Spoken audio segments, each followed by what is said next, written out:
All right. What's going on, folks? Let's just jump in to our coverage.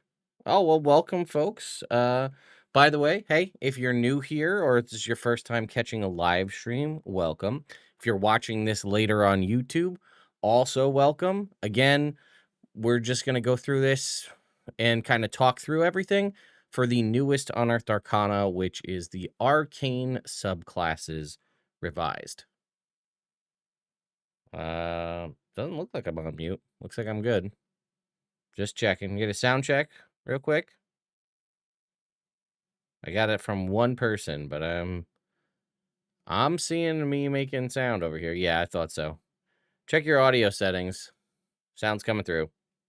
Anyway, okay. So anyway, like I was saying, we're gonna review the Unearthed Arcana Arcane Subclasses Revised.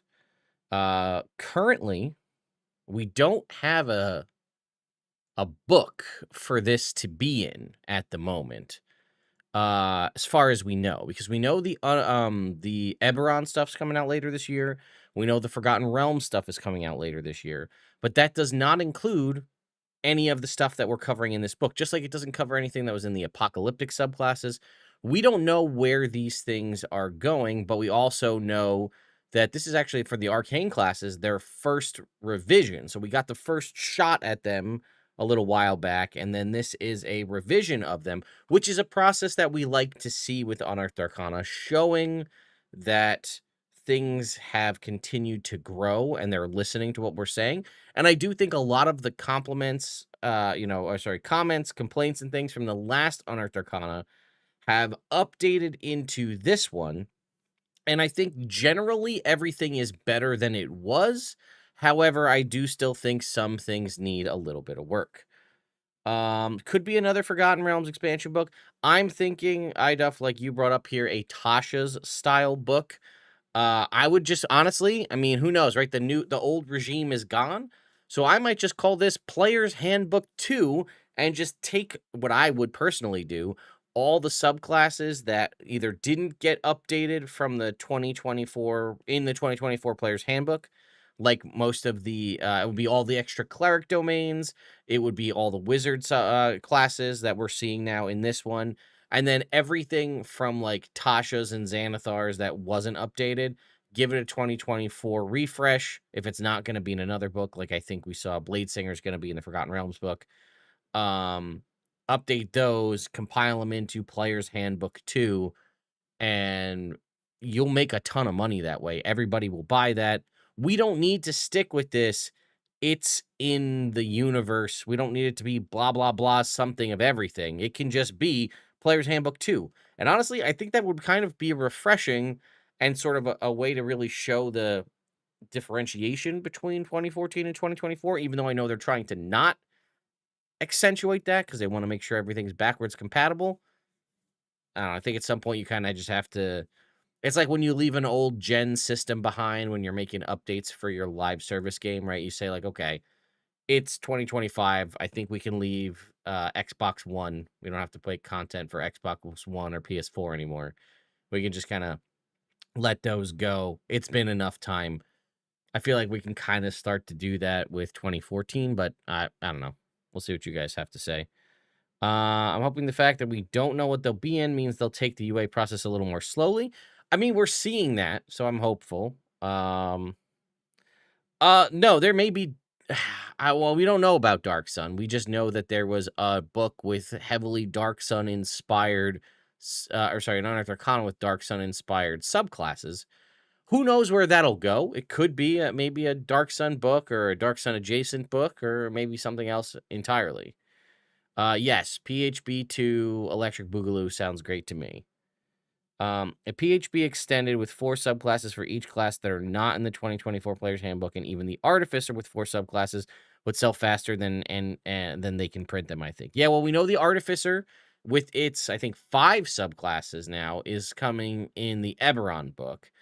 But yeah, general expansion. So again, for those of you who haven't played through older editions, this was pretty common to get 2 and even 3, 4, 5, 6 book numbers, right?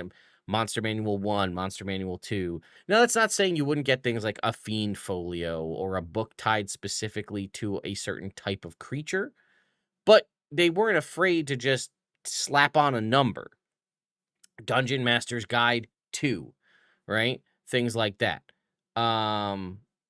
But yeah, I mean, Elminster's something could be good. That's fine too. Like, if you really want to stick with this, that was by the way, if you don't know, that was the original sort of thought process back in 2014. Is after they released, that's why it was like the Sword Coast Adventurer's Guide, right? And Volo's Guide to Monsters. Those ones made a lot more sense before we got to Xanathar's Guide to Everything. But the concept, and then Tasha's Cauldron made no sense. It's a cauldron. How is it a book? The concept originally was that they didn't want to do Player's Handbook 2. They wanted to make the books that you would find, like Sword Coast Adventurer's Guide, Volo's Guide to Monsters, would sound like a book that you could find in universe, right? Like you would go to Candlekeep and you could be like, I'm looking for more information on monsters. Oh, Volo's Guide to Monsters. And then that has monster information. Obviously, Volo's also has player information. But you get my point. I think we're past that. I think once you made a book called a cauldron, it doesn't need to be a book anymore. But either way, I would just slap the number on the end, but we'll see. So anyway, let's go ahead and show you how to get to it, because I did see I have a link pinned at the top if you're here on YouTube. But you're going to go to D&D Beyond, okay? By the way, always go and check the front page, because you never know. There's stuff about the new starter set. I do have that on the way to me, so I want to review that. Like, the starter set is available here on D&D Beyond. I can actually, where is it here? Heroes in the Borderlands. I could check it out and show it to you, but the main sort of crux of Heroes of the Borderlands is the physical copy, because it has all of the sort of new way they're doing things. So it would make more sense for me to show you guys the physical copy than like what the actual content of the adventure is. I did a quick perusal. I didn't see any new magic items or anything, if that was something you were looking for. I'll do a double check that in like official capacity, but I just did like a quick glance. But anyway, make sure you're keeping an eye on D&D Beyond, because there are updates and things happening throughout the year. For example, they just kind of stealth dropped party inventory. I'll do a video on this at some point, but this is basically where you can drop items for the party in your D&D Beyond character sheet so that the whole party has access to it, which is really cool, and I feel like it didn't really get any fanfare. It just sort of came out. And then again, they also now have, with the launch of Heroes of the Borderlands, any maps you own in D&D Beyond, like let's say you bought the new Dungeon Master's Guide, which comes with a bunch of maps, those maps are now available for you regardless of your subscription level inside of D&D Beyond maps. So, okay. So you would go to Sources here. You would go to Unearthed Arcana right here at the top. And then you're going to go to Arcane Subclasses Update. And the survey will be live next week. So again, here, if we look at this, so we know the Forgotten Realms subclasses are coming in the Forgotten Realms. We know the Artificer and the Eberron updates are coming in the Eberron book. But we have Horror subclasses, the Scion, Arcane subclasses, Apocalyptic subclasses, and now the revision of Arcane subclasses. All of these, Horror, Horror, Scion, Arcane, and Apocalyptic, we don't know what those are going to be in.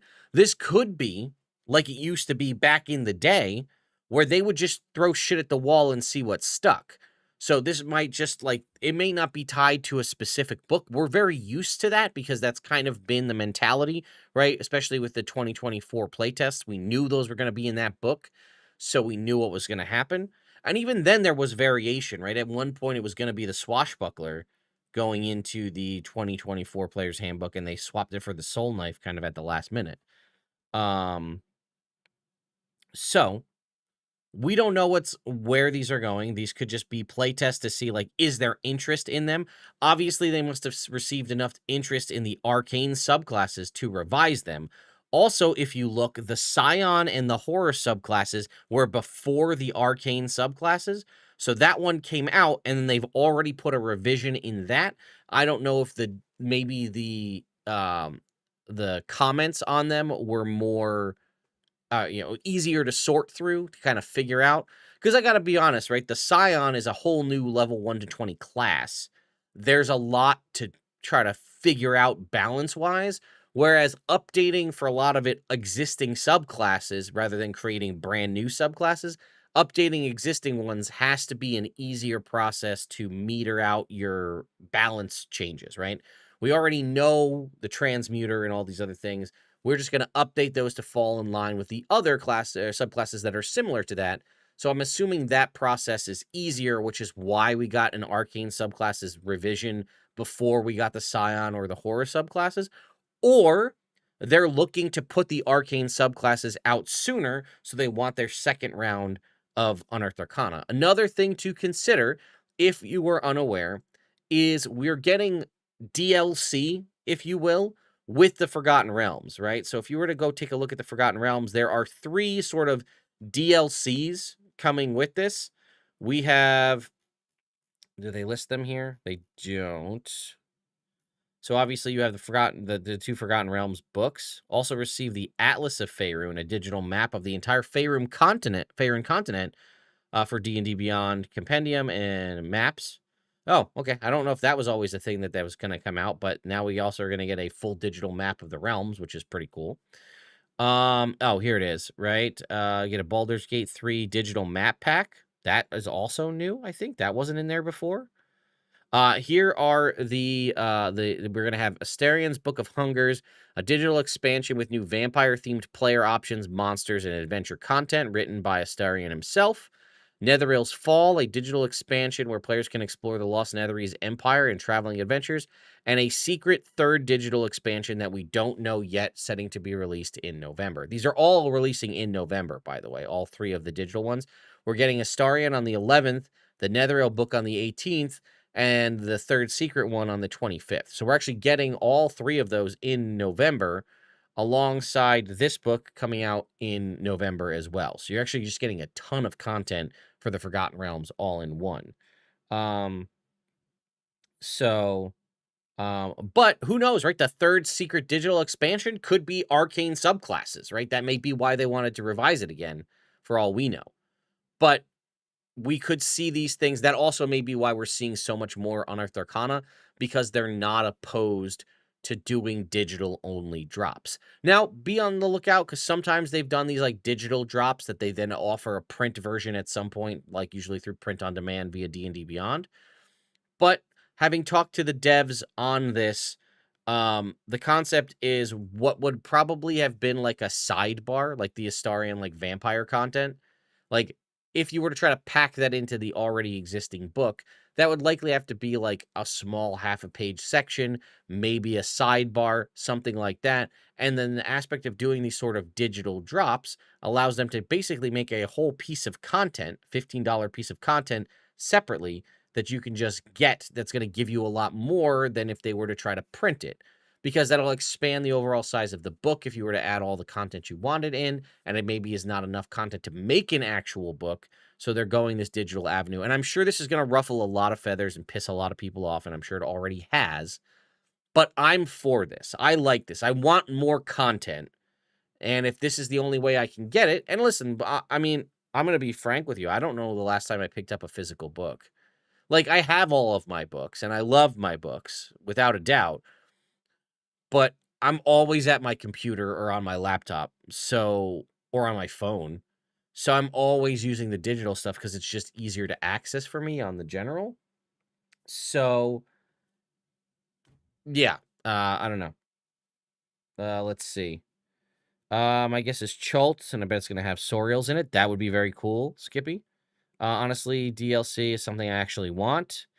If it's just digital, then I guess they may have time. They might have time for it. Important to note that the Arcana domain, Ancestral Sorcery, and Hexblade are not in this UA. Yeah, well, they weren't in it anyway. They were in the Faerun subclasses, right? If we were to go to the Faerun subclasses, that was the... or no, that wasn't the Arcana domain. Oh, maybe it was. Was it in there? Did they just drop them? Oh, they dropped them from this. That's right. So we did have, yeah, the Arcana domain and the Hexblade. You're right. Good catch. on the original. So they actually dropped from this the Arcane Domain Cleric, the Ancestral Sorcerer, and the Hexblade Warlock. Now, that can be considered one of two things. They could have said that the Arcane Domain Cleric, the Hexblade Warlock, and the Ancestral Sorcerer were so well received that they just got the auto pass going forward, or they were so poorly received that they just decided to nix them entirely. Let's see if it says anything here. It does not give us anything here to say there's revisions of those. Those also potentially could appear in a future Arcana or Arcane Subclasses revision. So they could still be cooking and trying to work on something else. So we don't have the entirety of it. There is a design article here that talks about it. That kind of just goes over with Ben Petrosor and Mackenzie DeArmas. I'm just going to scroll through to the bottom. Okay, it doesn't say. I was wondering if they had any lines in here about the stuff that didn't make it into this Unearthed Arcana. So that being said, what I'm going to do is I have this one open. I'm going to open the original one as well, just for the comparison if we need to do it. So we'll go ahead and download that one here as well. Okay, so Hexblade has had 2 passes with the old Arcane and Horror. They clearly want the Hexblade to be a Hexer. Yeah, I don't know what they're going to end up doing. They really kind of took out the sort of bite of what the Hexblade could do originally in 5e by just allowing invocations to sort of cover that. So, all right. That being said, 17 minutes, which is actually pretty good for us. Let's go ahead and move in to the actual content here. It's a really shame they don't do interviews or videos anymore. Yeah. I mean, they got rid of Todd Kenrick. Listen, there's plenty of content creators, myself included, who would love to just conduct a Zoom interview with the folks at WotC just to pick their brain for 15 minutes, right? I don't need to do an hour-long video covering this Unearthed Arcana. I could get a lot of what I want out of them in 15 minutes and give and then share it. Maybe I get to talk about the Arcane Archer for 5 minutes and somebody else gets to talk about the Transmuter for 5 minutes. That's actually a really good content strategy because then you're getting FaceTime with the devs as a content creator. The people out there need to go around and they could aggregate all of those reviews or interviews on the D&D social media under like a, Arcane updates playlist.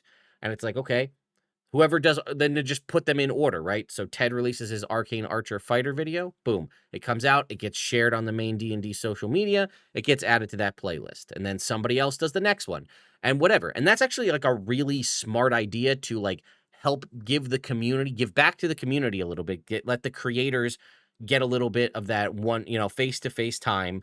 But then also, you're boosting up the creators by boosting their social media on your social media.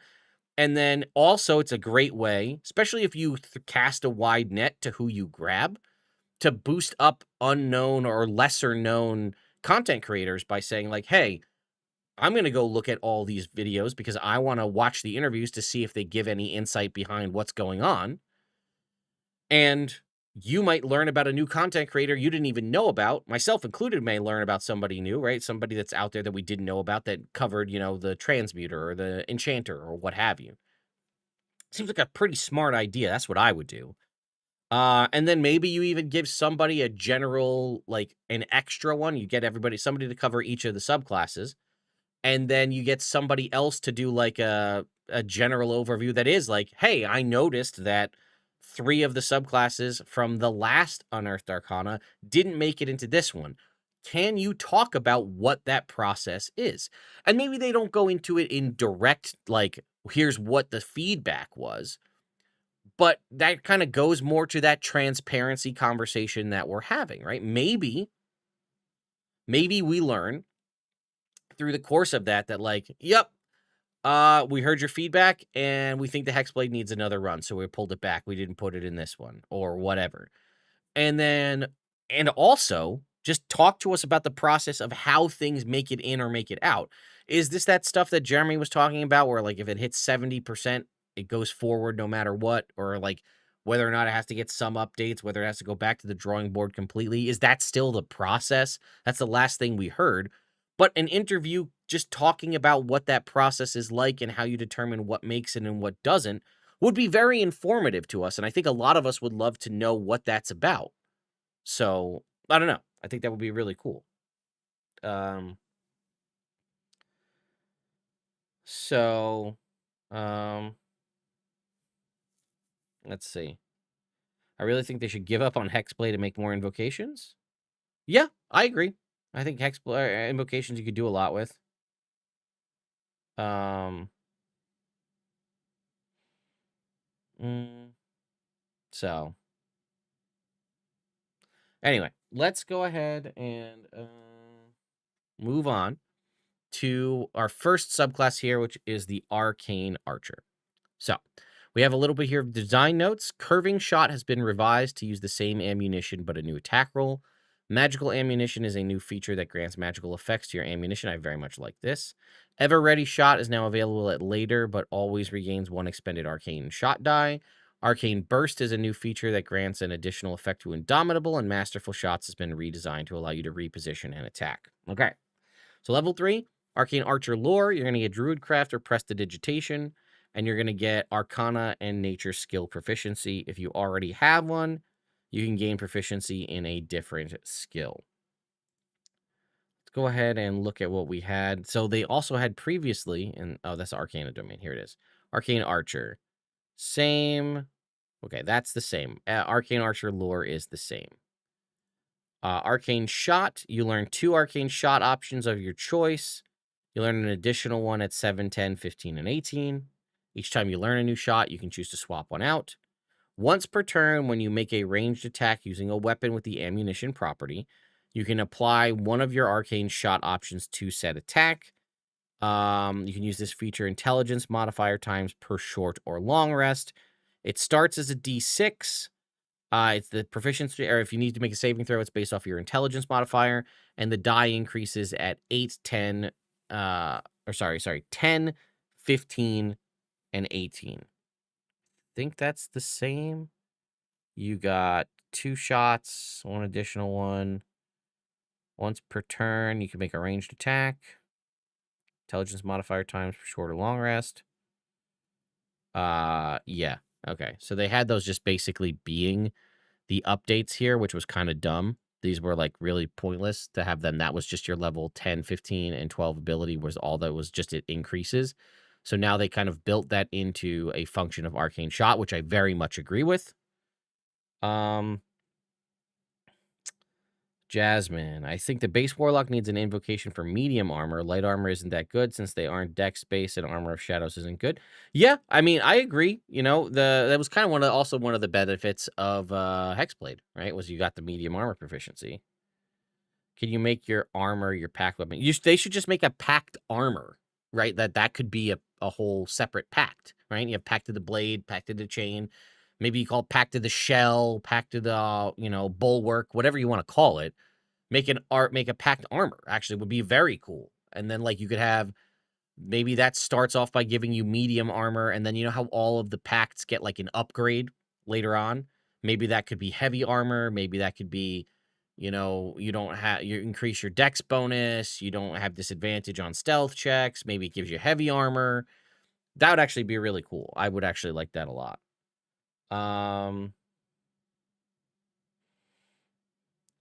Let's see. I think, let's see. My issue with the Arcane Archer, they're designed to be multiple attribute dependent. Whereas a Battle Master gets free scaling. They need to reward multiple attribute, either make it 2 times intelligence per rest, or make it 1 plus intelligence, increasing the, yeah. I agree. I think that it is a little bit low. It is intelligence modifier times per short rest, which is nice. But it's also,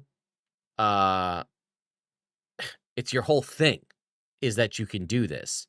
And, especially at later levels, well, I guess they do limit you to once per turn. So it's not like you can fire off, if you have 6 shots, you could fire off 6 Arcane Archer shots, bang, bang, bang, right after one right after another. That's not the case. It is once per turn. So in theory, if you were to find a way to get a, if you were somehow able to get a opportunity attack utilizing, get an opportunity attack utilizing your weapon that uses ammunition, you could fire kind of similar to like a sneak attack, right? We can only sneak attack once per turn. But if you were to get sneak attack, let's say somehow from a reaction, you could do sneak attack again. You could do the same thing here with Arcane Shot if the opportunity presents itself in such a way. Um, but I do think you might need to increase the number. But okay, so let's. You know what? I'm spoiled in my games and a lot of the games that I play in, where attributes are, we're usually able to kind of swap those around a little bit and do things with that. Which, if you're thinking about it from a standard perspective, most people aren't going to have a super high intelligence modifier. You're gonna wanna have dex be your highest, right? Because that's gonna be all your shots and your armor. You're gonna wanna have a decent constitution because that's also going to, help with that. So, realistically, what's your intelligence modifier gonna be? +2 on, like, a standard character, not rolling for stats, not anything funky. Probably a +2, which means you're gonna get 2 arcane shots per short rest. That's 2 turns of a combat. Say most combats end after 5 rounds or under 5 rounds, 9 times out of 10. How many combats are you getting into a day per short rest? I don't know, but it does feel a little limited. I think at the very least, you could make it 1 plus your intelligence modifier. At the very least. That means even if your intelligence modifier is a 1, you're getting at minimum 2. You could make it proficiency bonus times per long rest is another way around it. Right? That means you're going to start automatically with 2. At level 5, you're going to hit 3. I don't know if proficiency bonus times per long rest is better than intelligence modifier, right? If you happen to luck out to have a very high intelligence modifier, you're going to start with a lot more arrows up front, whereas the proficiency bonus, it's going to take some time to ramp up. I don't know. Sorry, Jeff. Well, maybe I'll catch you at PAX Unplugged or Pittsburgh Gaming Expo. So they increased. They didn't actually change it from this. I think originally, the original Unearthed Arcana or Arcane Archer rather used to be, was it twice per long rest back in the day? Let's go down here. Where's our old fighter? Here we go. Our old fighter, Arcane Archer. You learn 2 shots. You have 2 uses of this ability. Yeah, you get them back when you finish a short or longer. So they didn't actually change the amount of usage, which is kind of dumb, in my opinion. Oh no, I'm sorry, they did. They made an intelligence modifier as opposed to 2. So, in theory, it could be more, depending on your, your intelligence modifier. It could be intelligence modifier plus proficiency bonus. Double your intelligence modifier, double your proficiency bonus, 1 plus your proficiency bonus. Something needs to be done to give you a little bit more juice out of your arcane shots. Yes, that is true, Kurth. They do get more ability score improvements / feats. They will get 2 more than your average character. So that does potentially allow them to raise their intelligence modifier more frequently. Or boost stats in a better way to possibly get them higher numbers there. But I don't think that you should build your subclass around the fact that they get more ability score improvements. But I get what you're saying.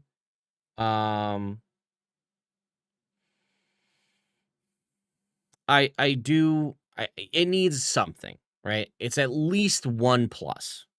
Like I said, it could be 1 plus intelligence modifier, it could be 1 plus proficiency bonus. 1 plus proficiency bonus does have the opportunity to, scale pretty. You're going to be starting with 3 shots, which is pretty solid. Obviously, you could be starting with more depending on, magic items and other things in your game, right? The headband of intellect probably going to go pretty far on an arcane archer if you don't have the ability score. That'll set you at 19. So 1 plus your intelligence modifier would give you 5. So, but I do think it needs a little tweak to increase the number of shots. I think that's definitely, I think that's a given. I think a lot of people here in the chat are agreeing with that. Okay, the True Cock says, I like flat numbers. Maybe just make it a solid number. You know what? Hang on.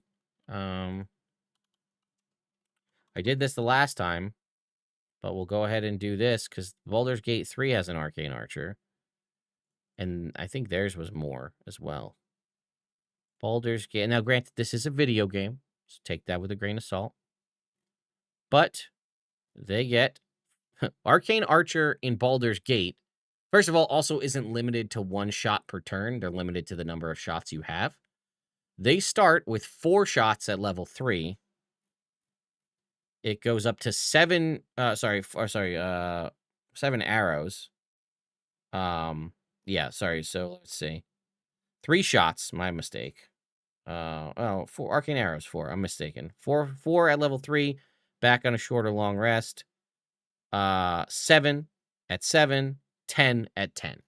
So they're essentially giving you equal to the level, which would mean if you were to follow that all the way through, it would be 7 at 7, 10 at 10, 15 at 15, and 18 at 18. That may be a little too much, but I think we're all in agreement that at least 1 more arrow is the minimum amount here.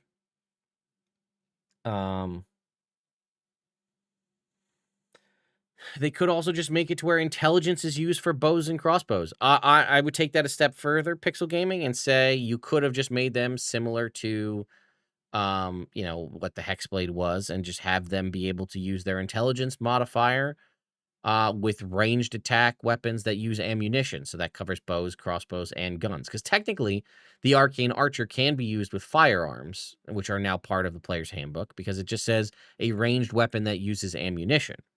I guess technically you could even do this with a sling, right? A sling or a blowgun. They're all technically options that are ranged weapons that use ammunition. So any of those would be an option for the Arcane Archer. But yeah, if you could potentially, if you wanted to circumvent that, make them be able to use intelligence for their attack and damage rolls, that's an option as well, to possibly just incentivize you to focus more on intelligence. And then maybe kind of if you keep it with 1 plus your intelligence modifier shots, you've got more going there. Let's see. Problem with percentage bonus per long rest is you don't have to keep going in the class. Yeah, well, it is proficiency bonus per short rest. So, are siege weapons considered ranged weapons? Maybe? Either way. We haven't even gotten past the level 3 abilities, guys. We got to keep on going here. So, that was all of level 3. We'll get to the shots at the end, okay? Level 7 is now Curving Shot. If you make an attack roll with a weapon with the ammunition property and miss, you can cause the shot to ricochet towards a new target as a bonus action immediately after the attack misses. The new target must be a creature you can see within the weapon's range and within 60 feet of the original target. You make a separate attack roll. Curving Shot was you can just make a different shot. Now it's saying it's a ricochet, so it's using the same ammunition. So potentially, if you had special ammunition that you were using, you'll still get to retain that ammunition. Let's see. I agree too, Jasmine, what you said about give Arcane Archer an ability like the Monk with the Uncanny Metabolism, and Warlock gets Magical Cunning. Yeah, you could definitely do something where you're giving them the opportunity to get some more back. Let's see. Every single caster have to have max dex and con with main stat. Fighters get away with 1 main stat. All right. I don't mind having a larger number of attacks if they get half back on a short rest. 1 plus proficiency bonus plus intelligence modifier for half back on a short rest. I see what you're saying. That's a potentially option 2 there, Tao, right? You give them more options, but you don't get them all back. Kind of how like they've changed where you don't get all second wins back on a short rest. You get like 1 back on a short rest, but all back on a long rest. There's something to that. I think Curving Shot is a fine upgrade. I think Arcane Archer lore is fine. I think Arcane Shot, we just need to increase the number of shots. Magical Ammunition. Now, this is a change, and this I very much like.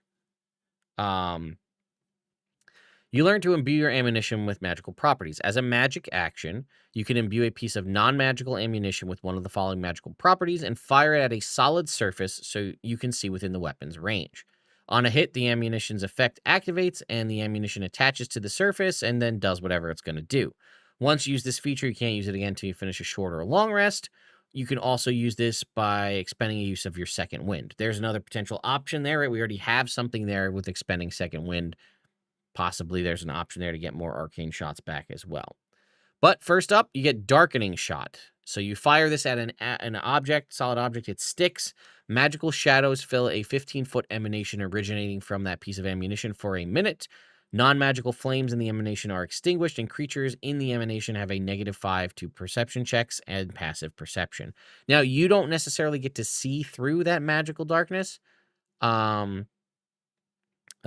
I guess it doesn't necessarily make it darkness, it's just shadows. So it puts out fires and it gives people negatives to perception checks, but it is not technically darkness. I guess it is also non-concentration for a minute, so I guess you could potentially use this to, obviously this is going to be your stealth arrow, right? You want to try to sneak by. People are going to have a harder time seeing you. They're not going to have access to light sources, but it doesn't technically make darkness. Unlocking Shot. A burst of magic fills a 15-foot emanation originating from the ammunition. A loud, audible knock heard up to 300 feet away emanates from the ammunition. Any object in the emanation, which again is a 15-foot emanation, so the point 15 feet in all directions, is an object held. Any object in the emanation that is held shut by a mundane lock or that is struck or barred becomes unlocked, unstuck, or unbarred. If the object has multiple locks, only one of them is unlocked. This is great. This is excellent utility for a fighter, right? This is somebody you're not probably going to have access to knock typically, which is effectively what this is doing. Now, it doesn't do things like get through an arcane lock or something along those lines, but it is also an AoE unlock, which is something we don't typically get, right? So in theory, if you had a whole bunch of prisoners all chained up in one area and you fire your arcane shot in the middle of them, don't hit them, but then you unlock everybody's chains in one go, which is a thing you could do. Normally, knock, you would just pick a single thing to unlock. This is an AoE unlock for more mundane things, but still, right? Depending on where the cells are in a prison, you can unlock multiple cell doors or whatever.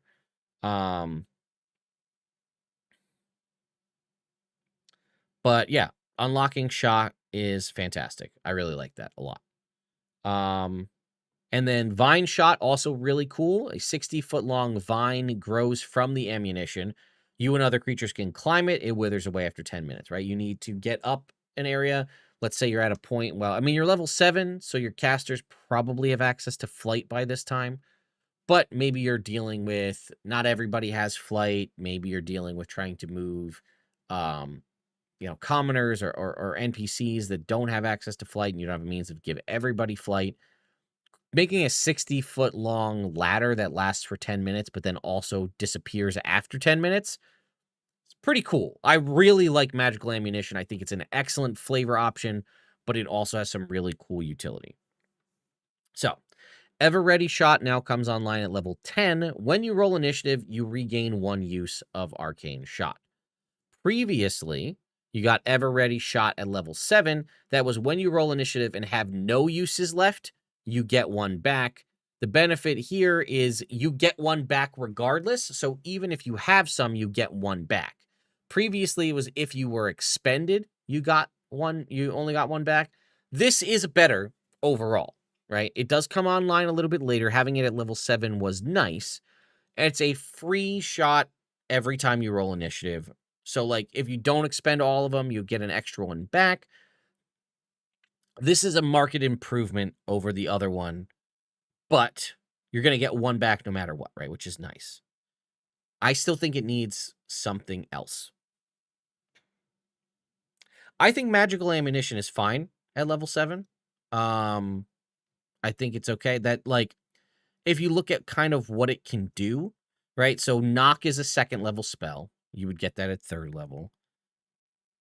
Darkening Shot is sort of Pass Without Trace-ish in a way, kind of a little bit. A lesser version, giving a negative as opposed to giving you a bonus. You're getting these at level 7, whereas, like, casters are getting somewhat similar things at level 3. I'm okay with this. I think magical ammunition is fine at level 7. I could see the argument to make magical ammunition a level 3 thing, because it's not a combat thing. It's more of a, like a flavor thing. But I think in general, it seems like a lot of the times Wizards of the Coast likes to make the flavor bits, I think they used to call them ribbons, like flavor mechanics, happen around level 6, level 7 for whatever reason. But either way. Yeah, you're more online with like a half caster, really, more than like a third caster. So anyway, Ever Ready Shot, improvement. Definitely an improvement. I think there's an opportunity, as was suggested, something along the lines, I think Jasmine had said it earlier, something along the lines of like also give you an opportunity to maybe get one back by expending a usage of Second Wind, kind of like you have up here, right? So magical ammunition is a once per short or long rest, but you can restore it by expending a use of Second Wind. Something that was brought up was uncanny metabolism for the monk or magical cunning for the warlock. Let's go take a look at those just so we can have a reference. Uncanny metabolism. When you roll initiative, you regain all expended focus points. When you do so, roll your martial arts die and gain a number of hit points. So, okay. So let me ask you guys. Let's get a poll. This will be an unofficial poll. Actually, you know what? No, we can make it a real poll. Hang on. What do we do? Where's the hell's polls here? This is why I need mods that are here. Here we go. Poll. Start a poll. Okay.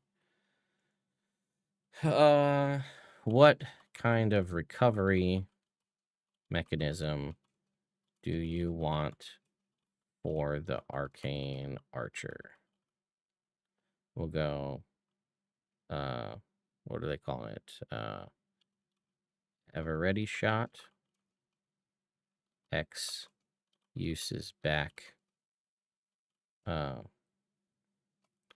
go X uses back per, X uses back when rolling initiative.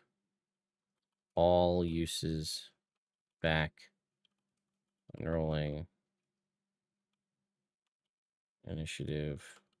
I can't. Let's see. All back with initiative once per long rest. Here, let's try that. Start that poll. So it's here on YouTube. I put the poll. I guess I could probably do the same thing over here on Twitch. Just gotta remember how to do it. Here it is. Manage poll. Create a new poll. All right. What recovery mechanism do you want for Arcane Archer? X uses back when rolling. Well, that's the oh boy. X uses back on initiative. All back on initiative. Initiative once per long. Oh my god. Oh. Boy. Twitch does not give you a lot of characters to do this.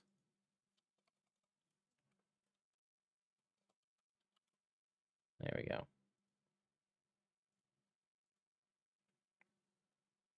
So, yeah, the question is, again, to reiterate, as we set these polls up to kind of see what you guys think, is would you rather have kind of similar to what we have here, Ever Ready Shot, which is currently when you roll initiative, you regain 1 expended use of Arcane Shot.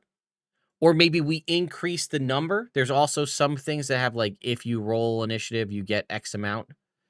Whereas like the monk here with Uncanny Metabolism, when you roll initiative, you can choose to regain all focus points. If you do that, though, you only get to do that once per long rest. So you can get a bunch more, but also remember, you don't get as many points as a monk, right? A monk can end with 20 focus points. at level 20. You're going to have at most 5, maybe 6, depending on the situation for your arcane shots.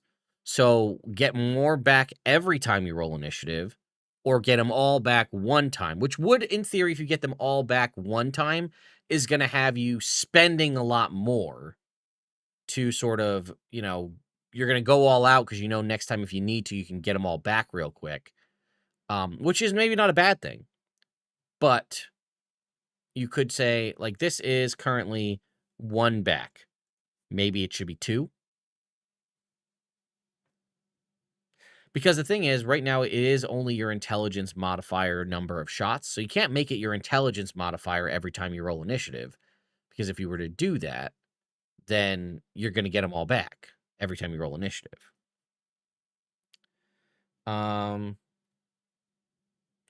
I would still say you recover on a short rest, just like Monk's Lib Warlock.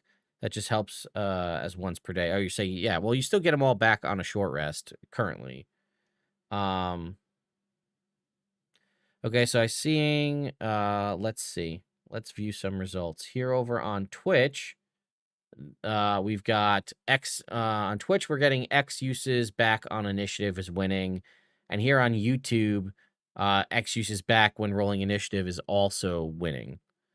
So I am seeing a lot of folks that are throwing in comments that it should fall in line with a warlock or a monk, which is you get all uses back on a short rest, but as like an oh shit panic button once per long rest, you can burn a thing to get them all back when you roll initiative, which would be like magical cunning, which would be like uncanny metabolism. If I'm going to get them all back on a short rest, which I already am, the fact that I could once as part of rolling initiative, which I like that it's as part of rolling initiative, it's not something you have to expend action economy to do. Once as part of rolling initiative, I could get them all back or just get one every time. I saw some people bring up, and I think it's a reasonable thing. Yeah, Warlock is once 1 minute to do it, not per initiative. I think it definitely needs to be when rolling initiative so that it happens at the trigger at the start of combat. Because magical ammunition is an out-of-combat ability. Magical ammunition is not tied to the arcane shot recovery. They're separate recovery times. So it's different things. So I guess some people brought up too, it depends on how many combats you have per day. If you guys are getting hit with like 6 combats a day, 1 per initiative is actually going to be better because you're going to get more shots over time. If you're going to get into 1, maybe 2 combats a day, then getting them all back once per long rest is probably the better call, because then you can go all out in your first combat and then know that if combat strikes later, you can be at full charge for that. So, I mean, you can't say the answer depends, because, I mean, in that instance, what we're talking about, it does depend, right? If your game is full of combats every day, tons of combats, you're going to want X per initiative use. If you're going to be doing maybe 2, and I guess what it comes down to, maybe I'll make a separate video on this. How many combats, like, what do you guys, when you play as a player, what do you prefer? And when you run as a DM, what's like your typical combat day look like? Is it 1 combat per day? Is it 2 combats per day? Obviously, there's going to be, outliers and caveats. Like your players are being idiots and attacking people, that it's obviously going to drive up the number of encounters. But yeah, so Game Junkie over here brings up a really good point. I just don't want to feel like I need to hoard the shots until we get to a big bad. And that's definitely, I get that. And that's to some degree, I think, why we've seen a lot more of these like recharge mechanics in a lot of classes. Because that is like, that's the gamer's lament, right? The classic gamer's lament. I'll save all these healing potions for when I really need them. And then you finish the game and never use them when you could have used them at one point. So you want to save all your arcane shots for like the big boss you might encounter, but you might not ever encounter a big boss. You might encounter just a small bunch of flunkies in a handful of times, and combat could have gone smoother. But, like, if there is a big bad, you want to save the shots for those. But the last thing you want to have happen is that one of your party members dies because maybe if you chose to pull off a shot at a certain point, it would have been enough to debuff them or do enough damage or whatever. I don't know. All right, poll results on Twitch is X uses back per initiative. We are pretty much hovering permanently here at 70-something% here on YouTube. I'm going to go ahead and end this poll. It seems like most people are leaning towards get a certain amount back when you roll initiative. Currently, it is 1. I think the most you could do is 2. I don't think you could do more than that. But if it's just 1 back per initiative roll, like I said, if you're getting into a bunch of combats, that's the winner. That's more bang for your buck. But yeah, that's why you think it's 1 free shot per encounter, so you won't have to hoard. I get what you're saying. So you're saying if I only had the opportunity to get 1 back, get them all back once per long rest, I'm going to save them. But if I'm going to get into a combat, let's say with a big bad, I'm going to guarantee go into that fight with 1 shot. So I know, but like I only have that 1 shot, 1 opportunity. Let's see. This is scaling die. I wouldn't be opposed to 1 free use per round. Ooh. Okay. Yeah. Okay. I think Ronan Hare hit it on the head. Let's go to the Battle Master. Again, we're getting into that territory where is the Arcane Archer just not a slightly tweaked Battle Master? Battle Master got big improvements in this. But Battle Master has Relentless at level 15. Whenever you use a maneuver, you can roll a d8 and use the number rolled instead of expending a superiority die. You could do something like that, where at a point, they can just make a shot at a lower die level all the time without expending shots. That might be something. You can only use it once per turn, but that's the same thing as the Battle Master. It's once per turn. You can only ever use Arcane Shot once per turn. Maybe that should be the level 15 ability. Is, once per turn, you can use a D8 instead of your Arcane Shot die. So you can get an Arcane Shot once per turn if you wanted. But if you want to do more damage, then you use the Arcane Shots. I don't know. That's also an option, though. Okay, so maybe we do that. Maybe that's the replacement for Ever Ready Shot at level 10. So that's it. That's what we're going to say. We'll keep it down to a D6, which is the base level. I highly encourage all of you, when the survey comes out, I'm going to do the same, that Ever Ready Shot should take keys off of Relentless from the Battle Master Fighter, that once per turn, when you use an Arcane Shot, you can roll a D6 and use the number rolled instead of expending an Arcane Shot die. Closed shut case.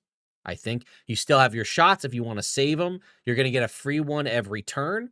So you can do your cool thing. You can feel like an Arcane Archer every turn, but you want to juice that damage for the boss or whatever, you can do that. I think that that's fine. It's only a D6 extra, or it's only add a D6 die. It could be 2, depending on the type of shot. That's my adjustment. If I had to make that choice, that's what Ever Ready Shot is. Now, some people are saying they think that's too strong. I don't know. But, all right, let's move on. This ability here at 15, Arcane Burst. I'll zoom in a little bit for you guys. Arcane Burst. It feels so weird. It just feels like it doesn't fit. When you use Indomitable, which is when you fail a saving throw, you can re-roll it. And in 2024, you re-roll it with a bonus equal to your fighter level, which is pretty solid because at level 15, if you fail and use Indomitable, you're going to re-roll that saving throw with a plus 15 to the roll, which is nuts. When you use Indomitable, each creature of your choice in a 10-foot emanation originating from you must succeed on a strength saving throw against your Arcane Shot DC or push 20 feet away from you. I don't like this feature at all. I think it sucks. It is a whole class feature that is only triggered on you failing a saving throw. Like, that's so many loops to get through to get it to work. You got to fail a saving throw. You have to have Indomitable available, and you have to use it. And for it to have any benefit, people need to be within 10 feet of you. That's a lot of things you got to check off to have a whole level. It's your whole level 15 ability. Like, what are we doing? I understand the concept, I think, is you're an archer. So you, in theory, want to have distance between yourself and your enemy. And if they're going to hit you up close with something, you want to be able to push them back so that you can get your shots off. And I get that. That makes total sense conceptually. Mechanically, this is all over the place. What was level 15 previously? Oh, it was just the die becomes a D10. All right. So, hey, it's better than what it was, which was just the die becomes a D10. It's something, which is better than what we had. It is weird. I don't love that feature. Hot take, they do something involving cover. It is very situational. It is very, yeah, I agree with everything everybody's saying. It's a very cool ability conceptually. It needs to be, if you want this to be what you're thinking it needs to be triggerable by you or when you use Indomitable, right? It could be when you use Indomitable or as a bonus action on your turn, you can do this thing, right? It needs to have something where you have the agency to trigger it. Because nothing feels worse than having a dead level, which is one of your few abilities that you just don't use. Like, that sucks. So I'm fine with keeping it tied to Indomitable because Indomitable has a limited number of uses. But then I would also give you an opportunity to activate it, and maybe that's a limited number of uses, or maybe that's once per short rest. So, when you use Indomitable, blah, blah, blah, or once per short rest as a bonus action or something like that. So that way you have agency to use it when you want, and then the sort of auto usage on Indomitable is there when you need it. Joshua Clanison, when an enemy ends its turn within 10 feet of you, that could be good. That could actually be very good as a reaction. Okay, to give them that pushback, right? That could be something. You need something that lets you do it, right? Because I like letting it just be unlimited tied to Indomitable because, again, you have a finite number of Indomitables. So that's fine. But like I said, you need an ability that lets you trigger it somehow. Whether that's a bonus action, whether that's when an enemy ends their turn within 10 feet of you, whatever it might be, that sets it off or however.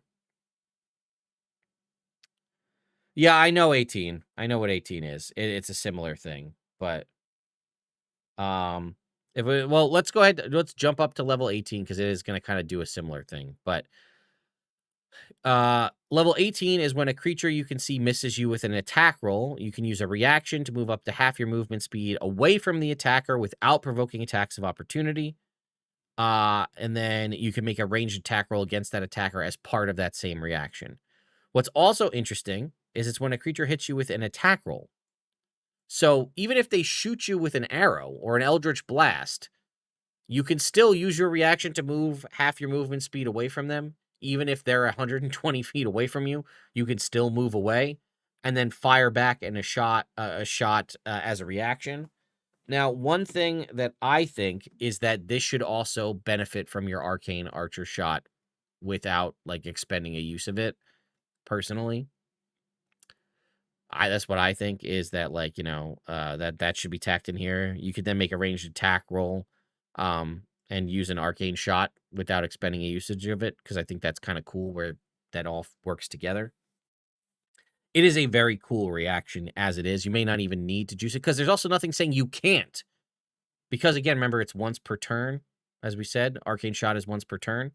So if this happens on an enemy turn and you use this reaction, this is now a separate turn, you can actively use your arcane. Actually, you know what? No. If we give them the level 10 ability that we're talking about, or is that on your turn? That's once per turn. Okay. So in theory, if we give them that ability we were talking about where they get the lowest level thing, you could use your freebie as the reaction if you wanted to. So I actually am going to leave Masterful Shots alone. I think Masterful Shots is fine. If we change this to be you get a freebie shot once a turn, then this stays the same. Otherwise, I would give this one a freebie shot. And then something extra on Arcane Burst where you get to trigger it more consistently. Yeah, another thing to point out is there is no size limitation on Arcane Burst. You can push anything back 20 feet away from you. So you could push that, colossal dragon 20 feet away from you in theory, which is pretty cool, actually, that you have no limitation. I kind of like that. The reason they probably don't have a limitation on it is because you can't trigger it yourself. But even still. Yeah, launching a Kraken 20 feet away with a Super Saiyan blast of arcane magic. That is a very cool image, I gotta say. Yeah, the reaction plus tactical shift will make the arcane archer a hard target to get to. Yeah, for those of you who forget, tactical shift is whenever you activate second wind with a bonus action, you can move up to half your movement speed without provoking attacks of opportunity. So between Masterful Shots and then maybe taking Tactical Shift on your turn, you have the capability to really zip around the battlefield, assuming you only have 30 feet of movement, right? If you have like Speedy as a feat or a species that gives you boosted movement speed, you're going to be very difficult to pin down.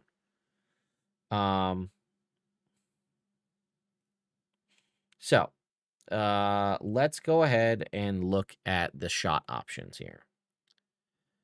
Banishing Shot. This is the first one. Your ammunition temporarily sequesters the target in a harmless demiplane. The creature you hit takes a psychic damage equal to 1 roll of your arcane shot die. Oh, okay. Is that different? Let me just look.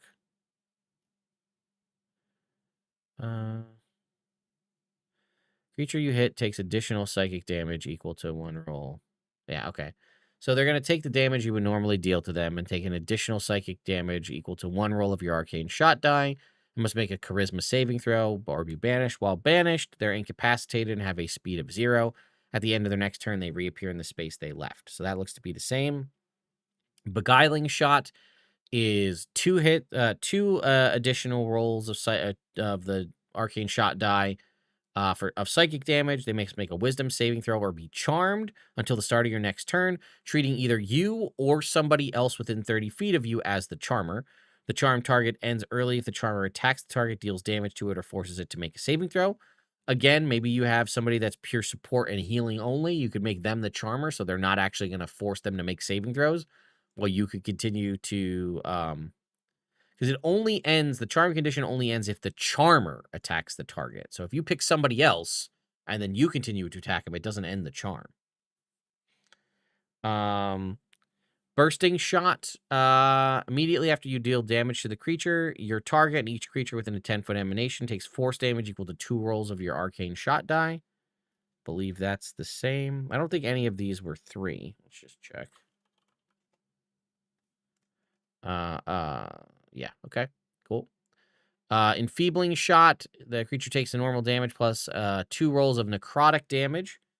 2 arcane shot dies of necrotic damage. Must make a con save or be poisoned until the end of its next turn.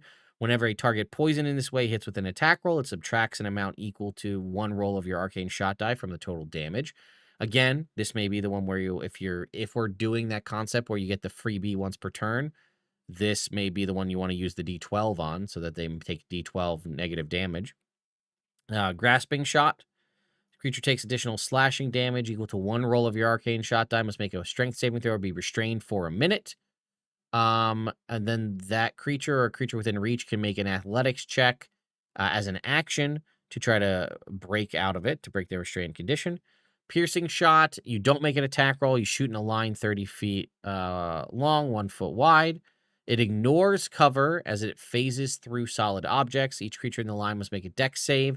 On a failure, it takes damage as if it were hit by your bow, plus additional piercing damage equal to 2 rolls of your arcane shot die. Again, very much incentivizing you to get a really sick-ass bow that does extra damage on the bow shot, because piercing shot's a 30-foot line, right? And that's going to do additional damage as if they were hit, right? Is what it says, right?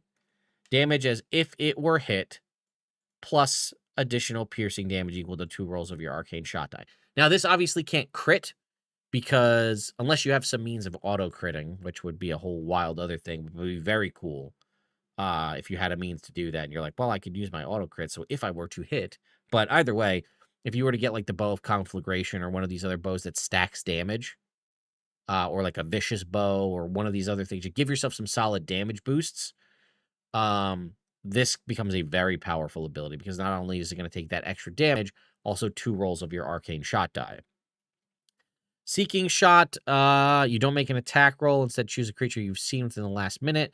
Your arrow will fly around corners, ignoring half cover and 3/4 cover. If the target's within your weapon's long range, which could be 500 feet with a longbow, they must make a dex save. On a failure, they take the damage as if they were hit, plus 2 rolls of your arcane shot die. And then if it's beyond your range, it doesn't do anything. It travels as far as it can. And then Shadow Shot, the creature takes additional psychic damage equal to 1 roll of your arcane shot die, must make a wisdom saving throw or be blinded until the end of its next turn. Now, one thing I want to point out for people who may have forgotten is weapon mastery, right? So weapon mastery says your training with a weapon allows you to use weapon mastery properties, right? You can reach certain fighter levels. You gain the ability to do that. Let's just go ahead and duplicate this, because I just want to remind everybody what weapon masteries are and how they work, because it might be something that we need to take a look at. So, mastery properties. Each weapon has a mastery property, which is usable only by a character who has such feature. So, the longbow, for example, if we were to use, I believe, has the push feature. If we were to go up here and look. Longbow has the slow feature. So, if we were to use, but like, look at this. Hand crossbow has Vex. Blowgun has Vex. Pistol has Vex. So if you were to use, say, slow, it says, if you hit a creature with this weapon and deal damage to it, well, piercing shot hits them and deals damage to them. Seeking shot hits them. They all hit them and deal damage to them. As far as I can tell, if your longbow, let's say, had the slow mastery property, piercing shot applies slow to all of them, right? Like, if that's my understanding, it's hitting a whole line, and it is functionally you're using your weapon, and the weapon is dealing damage to them, because it says they take damage as if they were hit. Yes, we're still on Arcane Archer. But that also means that at level 10, when you get, level 9, you can also swap to push, sap, or slow. So you could sap everybody in a 30-foot line, so everybody has disadvantage on their next attack roll. There's a lot of very powerful things you can do with this. I guess technically, Bursting Shot, could you make the argument that Bursting Shot also hits all of them, so also triggers all the weapon mastery properties? Yeah. So you got a lot going on there. Arcane Archer, very strong, very good, in a very good place. It's not perfect. It needs a couple of little tweaks, some of the stuff we talked about. All right. Tattooed Warrior Monk. It's better. It's still not great. So, design notes. The Tattooed Warrior has been redesigned with some exceptions. The tattoos now focus on additional abilities instead of spells. Beast tattoos still get a cantrip, but now each option provides a benefit that isn't tied to a level 1 spell. Celestial Tattoo has been redesigned to use focus points outside of combat. Nature Tattoo has been condensed to provide damage resistance to small suites of choices. And Monster Tattoos have been redesigned with a new design. So, Magic Tattoos.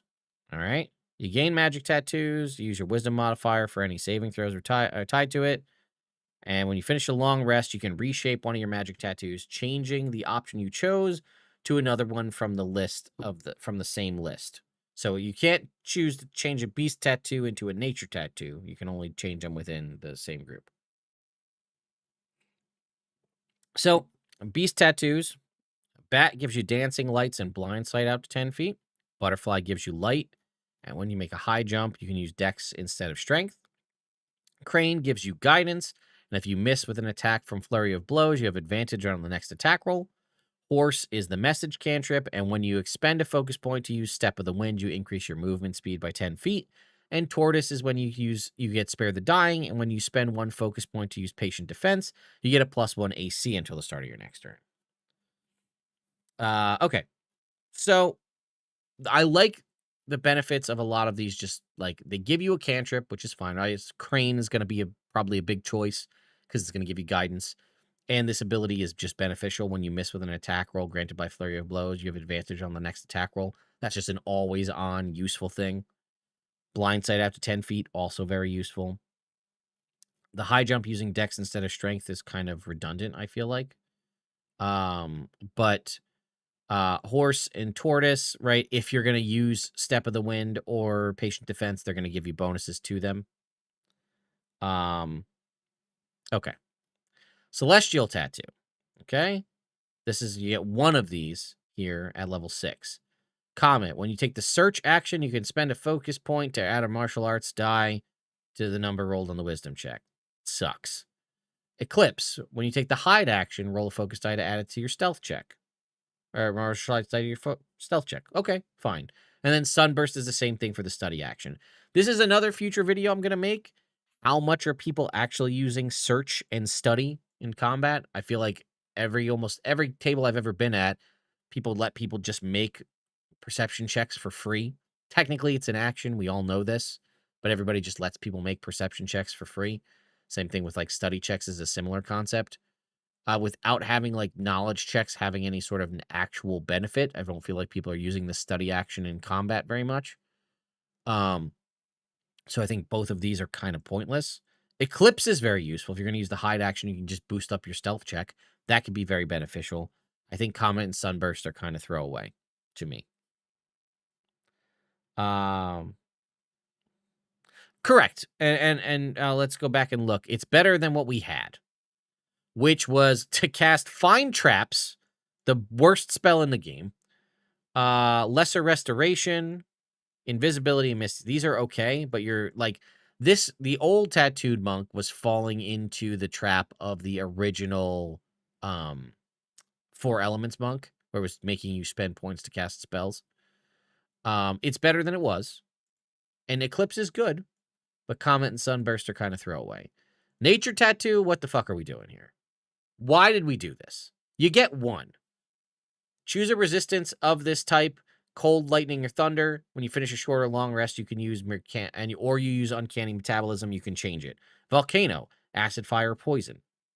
Once per short or long rest, you can change it or Uncanny Metabolism. Why are they 2 different options? What was the benefit here? Has been condensed to provide damage resistance to a smaller suite of choices that can change. This could just be one thing that says choose cold, lightning, thunder, acid, fire, or poison. When you finish a short or long rest, you can use your Uncanny Metabolism feature to change the choice. You don't get multiple of these tattoos, you get 1. Why? Like, what's the point? It used to be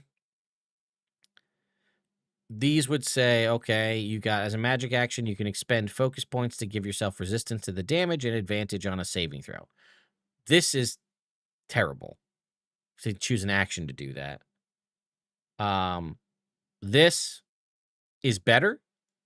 This could be one tattoo called Elemental Resistances, and that's just what it is. You should start 2 at Beast, gain a 2nd Celestial at higher. Yes. If you're going to do it like this, where you're going to split, like for these nature tattoos, I understand the concept of splitting them if you got multiple tattoos, right? Because then you could say, okay, I'll prioritize Volcano because I think fire or poison I'm going to encounter more often. And then maybe if I have free tattoo choices later, I'll choose C to get like cold or lightning. That's fine. You only ever get 1. Why do you need 2 options? They gave you options just to give you options to pick from. they don't really fundamentally do anything different. You could change the tattoo on a short rest, but it says, let's see, whenever you finish a long rest, you can reshape one of your magic tattoos, changing the option you chose from one list to another option of the same list. So it's not like I said, if I could swap out one of my beast tattoos to get a nature tattoo, then sure, I would take both Sea Storm and Volcano. I would probably take Crane, and I would swap out one of those for Sea Storm or Volcano so that I could get both resistances. That would be a thing I would do, but I'm not allowed to do that. Yeah, I guess you're right, Joshua Hill. That study and search do come up, just not in combat. So they are beneficial more outside of combat. So that's something to consider.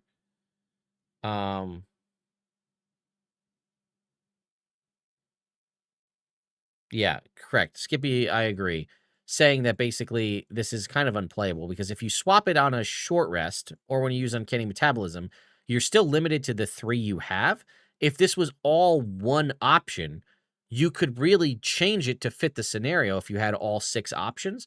This, on the original one, was terrible. You had to use an action, spend 3 focus points to get resistance and advantage on a saving throw for a minute. That was just absolutely trash. This is an infinite improvement over it by leaps and bounds. But the choice makes no sense. Make it all one. Give me something else. Oh, you had to roll study during combat. Oh. It doesn't use your Uncanny Metabolism. It says you can change the option when you finish a short or long rest, or you can use your Uncanny Metabolism to change this choice. Presuming you still get to use Uncanny Metabolism for its base feature, you're just getting this as a separate benefit. But, again, then at level 17, you get Monster Tattoo, which you actually have some options here. All right, Beholder. At the start of your turn, you can expend a focus point to get 1 fly speed equal to your speed, which is good because you're a monk, for 10 minutes. And you can hover. Great. Additionally, as a magic action, you can expend 1 focus point to fire 4 rays from your eyes. You can fire them at 1 target you can see within 120 feet or at several. Make a ranged spell attack for each ray using your wisdom modifier. On a hit, the attack deals force damage equal to 1 roll of your martial arts die plus your wisdom modifier. Beholder is very cool. You can fly. You can also still, this is your action, you can still flurry of blows to do 3 punches. So you can fire 4 eye rays and throw 3 punches in a turn. That's not bad. That's 7 attacks. Or sorry, yeah, 7 attacks in a turn. That's pretty cool. And you can fly and hover. So even if you get knocked out, you're not going to fall. Or get knocked prone, you don't fall, you hover. That's solid. That feels like a level 17 tattoo, right? Right. Realistically, what am I going to do? I'm going to hit with my martial arts die. I'm going to hit once. I'm going to punch for my action, and then maybe 3 flurry of blows. Well, I can't stunning strike on my eye beams, but I can shoot 4 of them and then try to stunning strike on my flurry of blows. Beholder, solid. We like Beholder a lot. Chromatic Dragon. Feel like it's odd that they put Chromatic Dragon and don't give you a Metallic Dragon option. Just call it Dragon. Whatever. When you take the attack action on your turn, you can expend 1 focus point to replace one of your attacks with an exhalation of magical energy in a 30-foot cone. Choose acid, cold, fire, lightning, or poison. Each creature in that area makes a dex save. On a failure, they're going to take damage equal to 2 rolls of your martial arts die plus your wisdom modifier. Okay, and half on a success. So, again, when you take the attack action, you're replacing one of your attacks. So you could still punch and then replace one of your attacks with this breath weapon. It's a 30-foot cone, which is pretty sizable if you were to look at a map. And it's 2 rolls of your martial arts die plus your wisdom modifier. It's not a ton of damage. At this point, it is going to be 2d12 plus your wisdom modifier. So it's not a small amount of damage. But either way, get you some AoE, and you still have flurry of blows, and you still had your other attack. Unfortunately, it doesn't look like you could replace it's tied to your attack action, and it doesn't look like you could replace all of your attacks. Because if you could just replace attacks with this and then do your 5 attacks with Flurry of Blows and just do 5 back-to-back breath weapons, that would be kind of wild. Just do 5 breath weapons in a row. You obviously can't do that because it's designed to just replace one attack from your attack action. But that would be cool if you could do that. Displacer Beast. When you expend a focus point to use Flurry of Blows or Step of the Wind, you can spend 1 focus point to cast Mirror Image as a bonus action. Oh, as part of that bonus action. No notes. Love that. I'm already expending my key point, or focus point rather, to do Flurry of Blows. I get free Mirror Image. Fantastic. Nothing is more annoying than free Mirror Image, right? I'm already a monk. I've got unarmored defense. I'm zipping around the battlefield. I'm stunning people. I'm pissing my DM off. Oh, yeah, there's 4 of me now. Wonderful. It's part of the action. So even if this turn I do Flurry of Blows and all 3 of my mirror images get knocked out, for 1 extra focus point on the next turn, I can pop out mirror image again. That is very solid. I like that one a lot. And then Troll. At the start of each of your turns, you regain hit points equal to 5 plus your wisdom modifier if you are bloodied or have at least 1 hit point. Any severed body part grows back when you finish a short or long rest. Okay. Let's see how these used to be. Beholder is, yeah, these were trash. Guardian Naga wasn't bad because you'd pop back up with some hit points. But I like Troll better. I don't love that these abilities are always tied to if you're got half health or not. I would like it to just work, but how often do players lose body parts? Almost never. That's really up to the DM. Some people do that as like an alternative to dying. Right? Like if you were to take enough damage to kill you, I won't kill you, but I'll like cut off a limb. And like that's a thing. I've seen people do that as like a means of not ending the character's life, but you know, still showing significant damage. But yeah, so Troll is solid. Displacer Beast, solid. Beholder, phenomenal. Dragon is good. It's not bad at all. I want to make that very clear. It's good. The problem is you also only get 1 of these. So you have to choose. What's it going to be? Now, on a long rest, you can swap within the list. So that's something. So, right, if you find yourself, you're going to be fighting a lot of enemies, maybe fighting more at range, Beholder might be your play, right? If you think you're going to be fighting a lot of physical attackers, you know, Displacer Beast might be the play. So that's good. And you do have the opportunity to change that, but you can also only reshape 1 of your tattoos on a long rest. So even if you wanted to change some of these other ones, you can't. You can. And so like if you picked Volcano and it turns out you're only fighting air elementals, but you also really wanted to get Beholder because you had Displacer Beast, you have to pick which one, which is another reason why this should all just be 1 tattoo. But it's better in every way. It still needs work.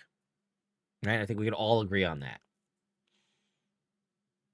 Yes, correct. Yeah, Skippy, if you want to swap your monster tattoo. Plenty of options, not enough tattoos. Yes, agreed. More tattoos means, you know, more tattoo, you know, more gas, more go on this one for sure. And maybe more tattoos. Also, I'm fine. Did they do this with this one? What I would do is I would give you a finite number of tattoos as you level up. And then, like, you just get access to these tattoos as you level up. Rather than you get... So I would say maybe it's tied to your proficiency bonus, right? How about that? So that would be 2 tattoos at level 3. That would be 3 tattoos at level 5.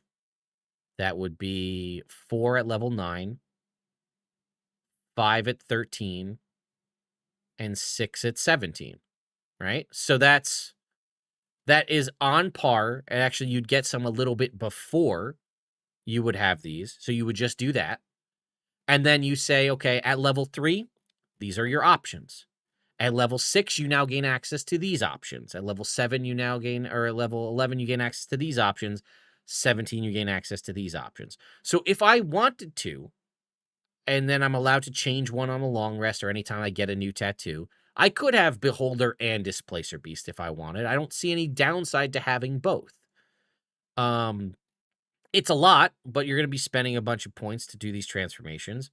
So I think, and then you got to fill out some more options, because then again, if you have more options, maybe you do want Sea Storm and Volcano, because now you can get multiple resistances that way, right? Give more tattoo options, and then I think you just give them static tattoos equal to their proficiency bonus, and then you just pick as you go.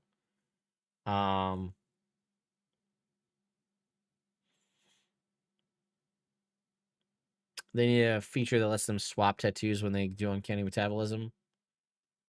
Wisdom mod is better for monk. Yeah, that could be an option too, right? Yeah, because you do bring up a point. A level 20 monk does get a +4 bonus to their wisdom modifier. So that could be it too, right? Or I don't know, whatever it is. But I think that you should not be locked into the tattoos at a level.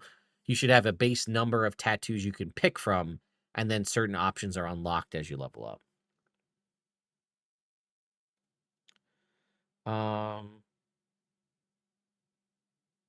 A summoning tattoo would be cool. I mean, the old tattooed monk and stuff back in the day had a lot of really cool options, right? So like they had let's see, dragon lets you obviously breathe fire. There was a photosynthetic tattoo where if you were outside in the sun, you just started healing in the sunlight because you were photosynthetic.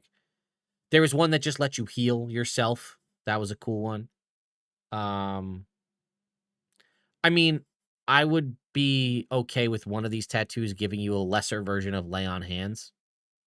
Not as powerful as the paladin, because we don't want to take that away from them, but like a lesser version where you get like a pool that you can use to spend to heal yourself or an ally. Um, I don't know. I mean, I worked on a tattooed monk a while back. I think I found one on the internet and then I tweaked it to make it my own version of it. We'll cover that at the end. We'll keep going, but um, yeah, I tweaked it, and I think there's a lot of cool opportunities for options here, and you can do a lot of fun stuff because you're gonna limit the number of tattoos everybody can get. So like they just got to make that choice. Um,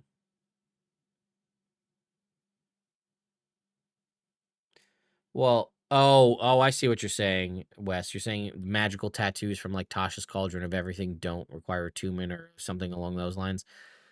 They'll never do that because technically Tasha's Cauldron of Everything isn't part of, unless magical tattoos are added to the book that this thing comes in. I don't think they're ever going to go back and do that, but I get what you're saying. All right. Now we're on to the wizards. Okay. Conjuration Wizard. Benign Transposition is now a bonus action, can be used more often. Durable Summons now gives the summoned creatures resistance to multiple types of damage and gives them temporary hit points. Splintered Summons is a new feature that lets you summon a second creature. Okay, Conjuration Wizard, beautiful. Love it. I like the changes a lot here. Benign Transposition.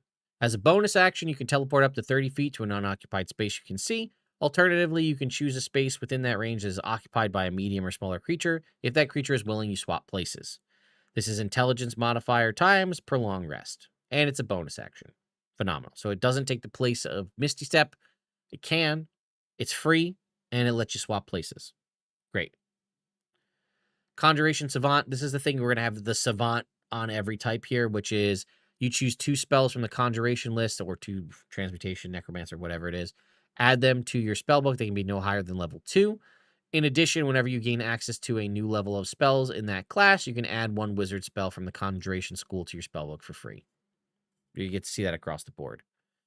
Yes, this is the Conjuration Wizard. Level 6, Distant Transposition. Benign Transposition increases to 60 feet, and now you get them all back on a short or long rest.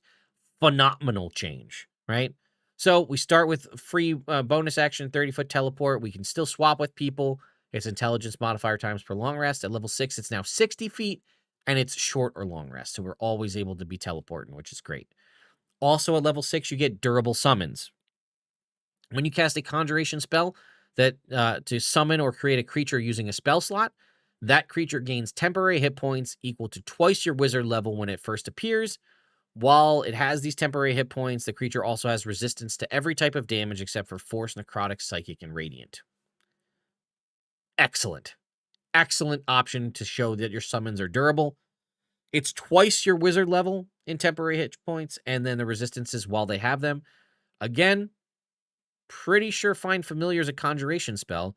So as long as you use Find Familiar with a spell slot, which you can do, a lot of people just cast it as a ritual, but you could seriously juice up your familiar by giving it double your wizard hit points, your wizard level and temporary hit points and resistances.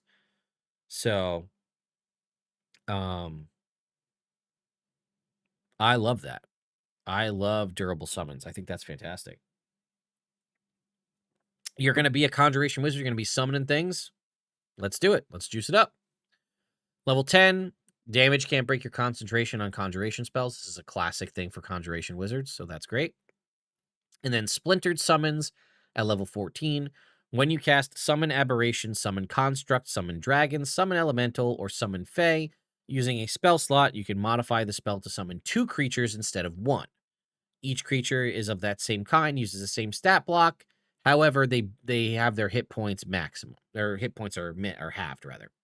So you're instead of summoning 1 with full hit points, you're summoning 2 with half hit points.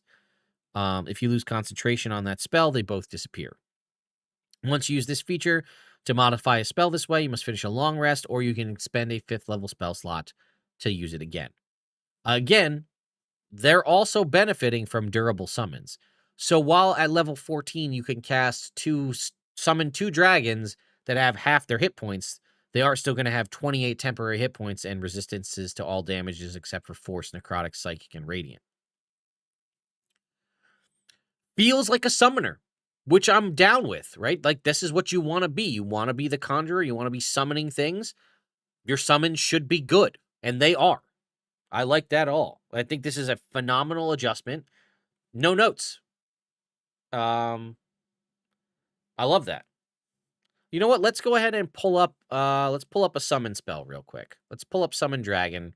We use that as an example. So let's just take a look at what it would be. Okay.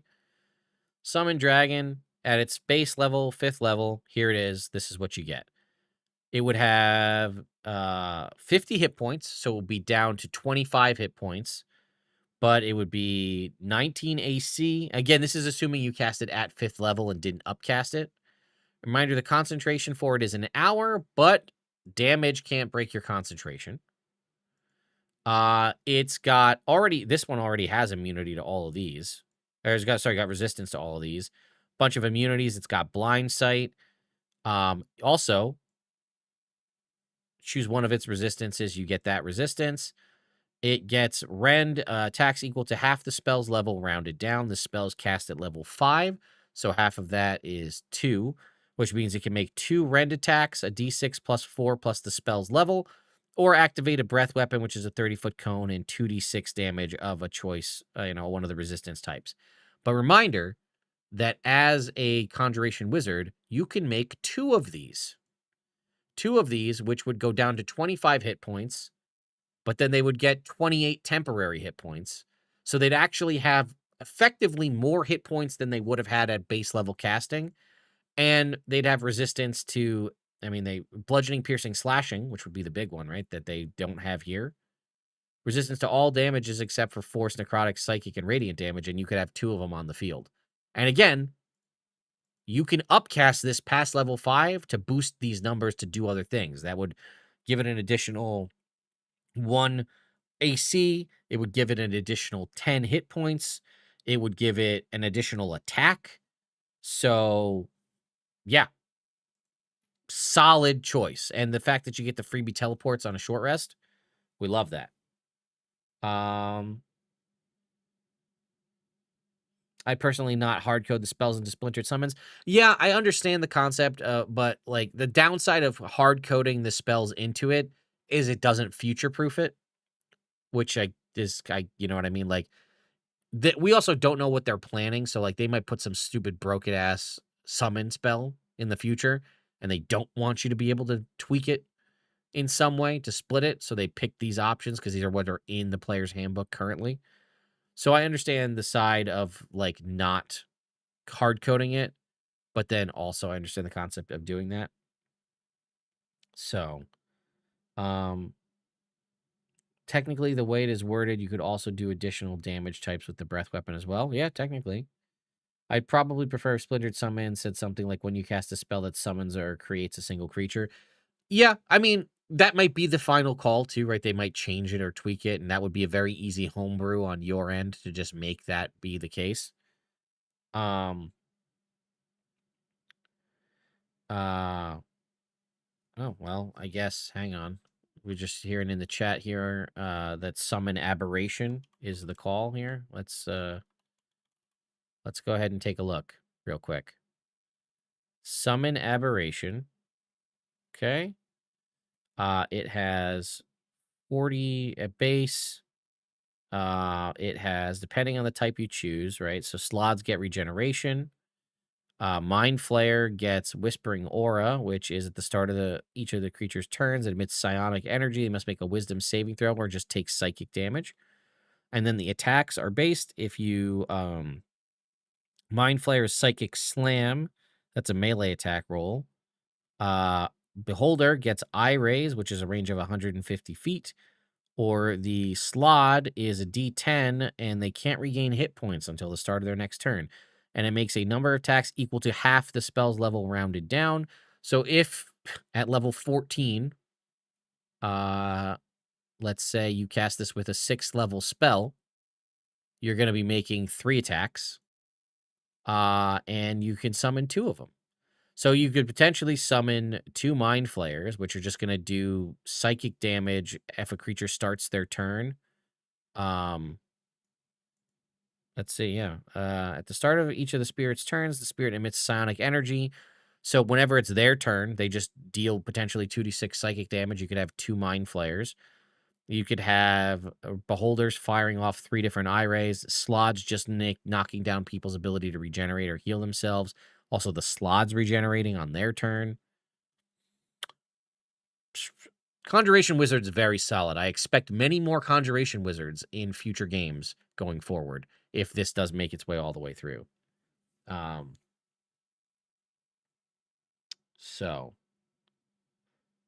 right. Enchanter Wizard's it's the weakest, I think, out of all of these. Hypnotic Presence replaces Vexing Movement and has been redesigned to use concentration, freeing up your actions on subsequent turns. Split Enchantment is available at an earlier level. Instinctive Charm returns and is designed to turn a hit against you into a miss, and potentially redirect. And Alter Memories returns and has been designed to allow Modify Memory. I don't think of modifying memories when I think of enchantment wizards, but that's the choice they sort of decided to go with. So, enchanting conversationalist, you get deception, intimidation, or persuasion proficiency, and you get a bonus equal to your intelligence modifier, which tracks. That makes sense. Enchantment Savant, similar to Conjuration Savants, just free extra enchantment spells. Hypnotic Presence at level 3. As a magic action, choose one creature that you can see within 10 feet of yourself. If the target can see or hear you, must make a wisdom save or be charmed for 1 minute until your concentration ends. The target is more than 10 feet away from you. It can either see or hear you. While charmed in this way, the target has incapacitated condition and a speed of 0.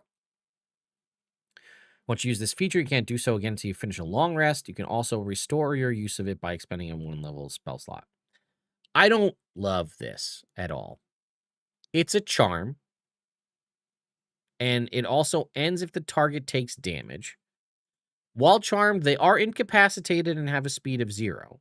So that is something. But Hold Person is a 3rd level spell. I would rather just use Hold Person and paralyze them and then allow my party to just wail on them. This sucks. Am I missing something, guys? Because I feel like this is shitty. It's a 1-minute charm. They don't get to make a save at the end of their turns to break out of it. But if you move more than 10 feet away from them, if they can't see or hear you, or if they take damage, the concentration ends. and you only get to do it once per long rest. And if you want to use it, you have to expend a spell slot. Like, why not just cast Hold Person and get the benefit? It's single target hypnotic pattern. Yeah, that's what it feels like. It needs to scale with level in range and targets. That would make sense. If you were to do it that way, that it leveled up, sort of, that would make more sense.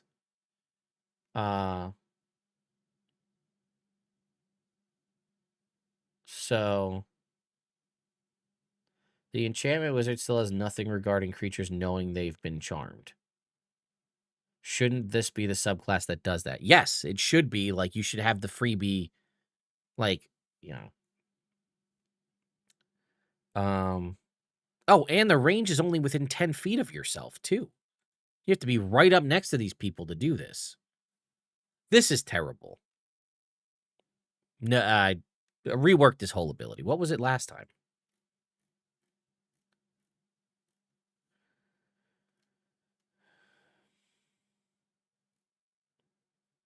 It was Vexing Movement. Immediately after you cast an enchantment spell using an action and a spell slot, you can both disengage and dash as a bonus action. That was okay. It just didn't feel like an enchantment wizard. It just felt like you were trying to give them glamour bard abilities. You're a wizard. You're a wizard. You just typically want to be within 10 feet of the people you're looking to charm. Let the bard do it with, or, let the sorcerer do it. Let them do it with a check. I don't know.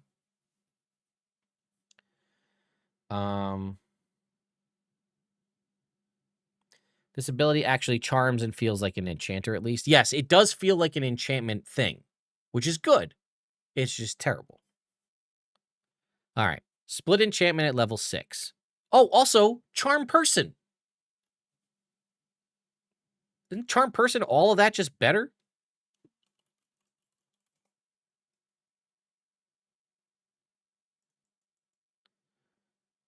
Choose a creature within 30 feet.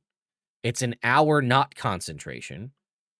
Makes a wisdom saving throw. It has the charmed condition until the spell ends or you or your allies damage it. It's friendly to you. When it ends, it knows it's charmed by you. So it doesn't say here that they know they're charmed by you. So I'm assuming that means they don't know they were charmed by you. Although you had to be right up next to them. So it's not like they're going to, with Charm Person, you can cast it without them seeing you. You can cast this while you're like invisible or something. If they can't see you with Hypnotic Presence, it ends. And you also have to stay within 10 feet of them. Charm Person, you don't have to stay within 10 feet of them if you don't want to. They don't get, they have advantage if your allies were fighting them. They don't have that here. But to me, Charm Person just feels like better overall in almost every way. Does it say humanoid? Okay. Charm Person is humanoid. Good point. Good point. It does require it to be humanoid. Hypnotic Presence does not require it to be humanoid. So Charm Monster would be the equivalent, I guess, but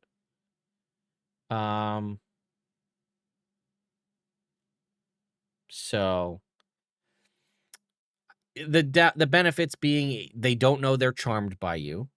And I guess the benefit is that it can work on non-humanoids. I still don't like it, though. Yeah, okay. Split enchantment at level 6. When you cast an enchantment spell, such as Charm Person, that can be cast with a higher level spell slot to target an additional creature. You can increase the spell's effective level by 1. You can use this feature a number of times equal to your intelligence modifier per long rest. So at level 6, we're already better at casting Charm Person, or any spell that allows us to hit multiple people. We get to, so what is this? At level 6, we'd have 3rd level Charm Person, so we could charm 4 people with a 3rd level spell slot. That's fine. That's like a kind of a lesser version of Twin Spell. Twin Spell kind of functions similar to that now. But this is just limited to enchantment spells. Instinctive Charm at level 10. When a creature within 30 feet of you that you can see hits you with an attack roll, you can use a reaction to force the attacker to make a wisdom saving throw. On a fail, the attack misses instead, and if there's another creature within the range of said attack, the attacker targets that creature with a triggering attack using the same attack roll. If multiple creatures are within the attack's range, you choose which one to target. Once you use this reaction, you can't do it until you finish a long rest. You can also restore your power by your use of it by casting an enchantment spell with a spell slot. Okay, so it doesn't matter what level enchantment spell; it just has to be one that uses a spell slot. That's fine. This feels like an enchanter. This feels good. This is a good ability. What's crazy is if they were to critically hit you. Let's say they hit you with a crit. You say, okay, make a wisdom saving throw. If they fail, you can then have them target somebody else within the attack's range, and it uses that attack's roll. So you could transfer a crit on you to somebody else, which is pretty wild. I have Instinctive Charm I really, really like. Let's just go back and see. Yeah, so we had Reflective Charm previously. And then we had Split Enchantment came on much later, and they gave it to us earlier now. All right. And then lastly here we have Alter Memories. You always have the Modify Memory spell prepared. When you cast the spell, you can target a second creature with that spell if the creature is within range of the spell. Doesn't that... Is Modify Memory not... Modify Memory is an enchantment spell, right? So does that work with Split Enchantment as well? Oh, wait. It has to allow you to target multiple people to work for Split Enchantment. Does Modify Memory only allow you to choose a singular target? There's no upcast?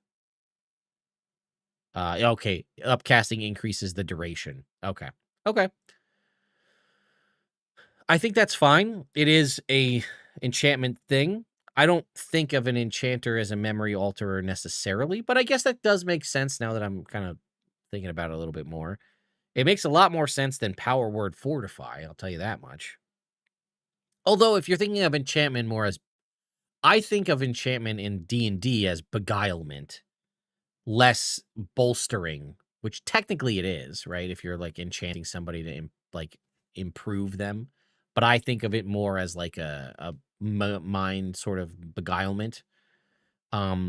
So I was trying to see if there's anything we could sample from the previous one that we could maybe slot in place of Hypnotic Presence, but I mean, I guess you could have gone back with Vexing Movement. I don't love Vexing Movement, but it's not bad.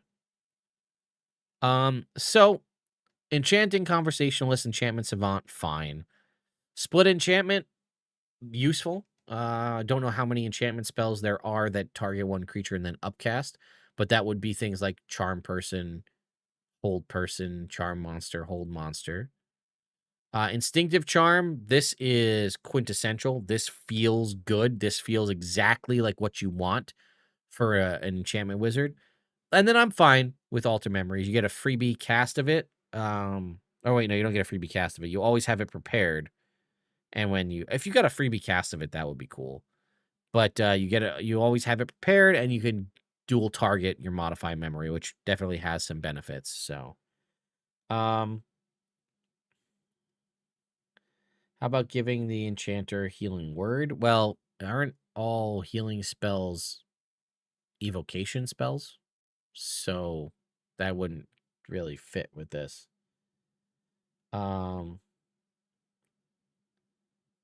Yeah, Command. If you can get your hands on Command, that's very true. Split Enchantment does have a lot of power there. So yeah, if you can get access to Command, that's actually pretty powerful. Let's see. Instinctive Charm does not guarantee a hit on the second target unless it's crit. Correct, Jason. It is not a guaranteed hit. It's using the same attack roll they used against you.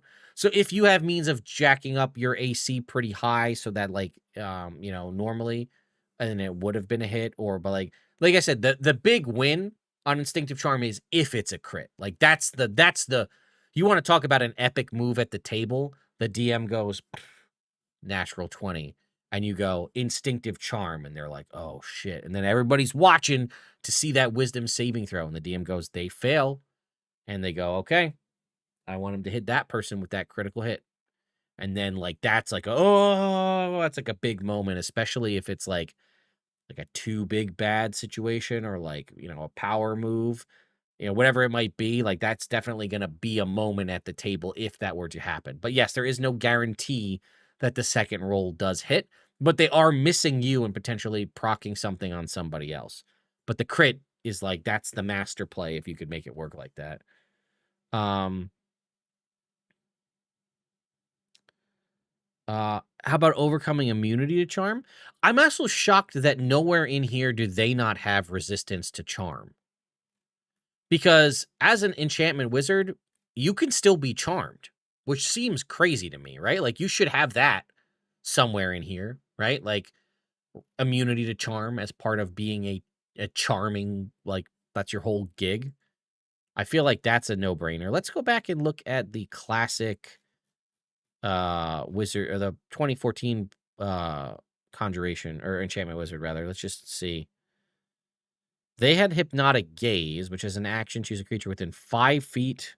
So they just really updated this. That's all they did. Use your action to maintain this effect, extending its duration until the end of your next turn. Split enchantment. Yeah, so it didn't really have much back there, but yeah, I think that's a no-brainer. And somewhere in here, you should have immunity to charm, right? Like that feels like a thing. Don't charm a charmer, right? Like that's a whole thing. Well, there's plenty of things that there are a ton of subclasses that give you like immunity to charm, and like anything that, or at least advantage on saving throws against charm, anything that does like any of the aberrant subclasses, I feel like have that, like Great Old One, Warlock, Aberration, Sorcerer. They all have something. I don't know if I would go as far as to have you overcome charm immunity, because that's like there's really almost nothing like that in the game. But at least giving yourself immunity to charm. Let's see. This is Great Old One gets resistance to psychic damage. It must be Aberrant Sorcerer. Must be. Advantage on saving throws against charm and frightened. Like that at the very least, right? You need that in somewhere. That could be a level 3, part of a level 3 ability. Or, whatever. Advantage on saving throws against charmed or frightened. Like that feels like a no-brainer. Does one of the bards have that too? Is it Glamour? Oh, wait. Is it Archfey Warlock? Spore Druid. Spore Druid definitely has it at high levels for sure.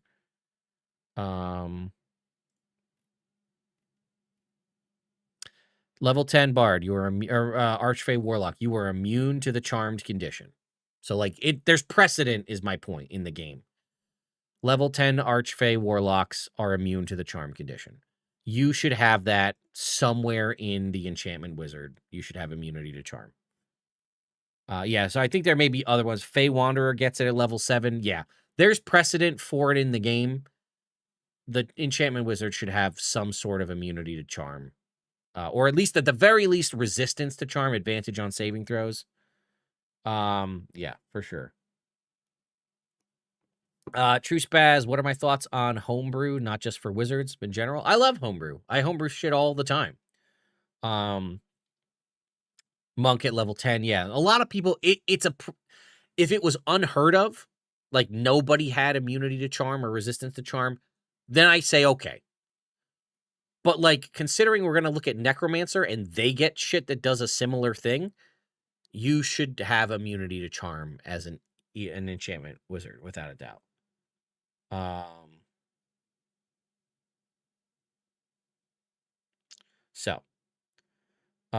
Okay. Yeah, maybe part of this enchantment conversationalists right here, or wherever it was. This one, or maybe it's another level 6 ability here. I don't know, what did they call it for the Warlock? Beguiling defenses for the Warlock. Yeah. Anyway. All right. Now, I can't believe I'm saying this, but the Necromancer's actually good. It's crazy to me that it took us this long, but we have an actual, like, I want to play this Necromancer, like, legitimately play this Necromancer. So, let's take a look. I'm not even going to read you the design notes because I just want to talk about it. Necromancy Savant is the same Savant stuff we've talked about. Necromancy Spellbook. Why is it tied to a spellbook? I don't know. You could have just called it literally anything else, but they called it a spellbook, so whatever. You have resistance to necrotic damage. Boom. Right out the gate, our Necromancer has resistance to necrotic damage. You see what I mean? It's just like the first thing they have. Grim Harvest. When you cast a necromancy spell using a spell slot, you can choose an undead creature you can see within 60 feet of you to regain a number of hit points equal to the level of the spell slot expended plus your wizard level.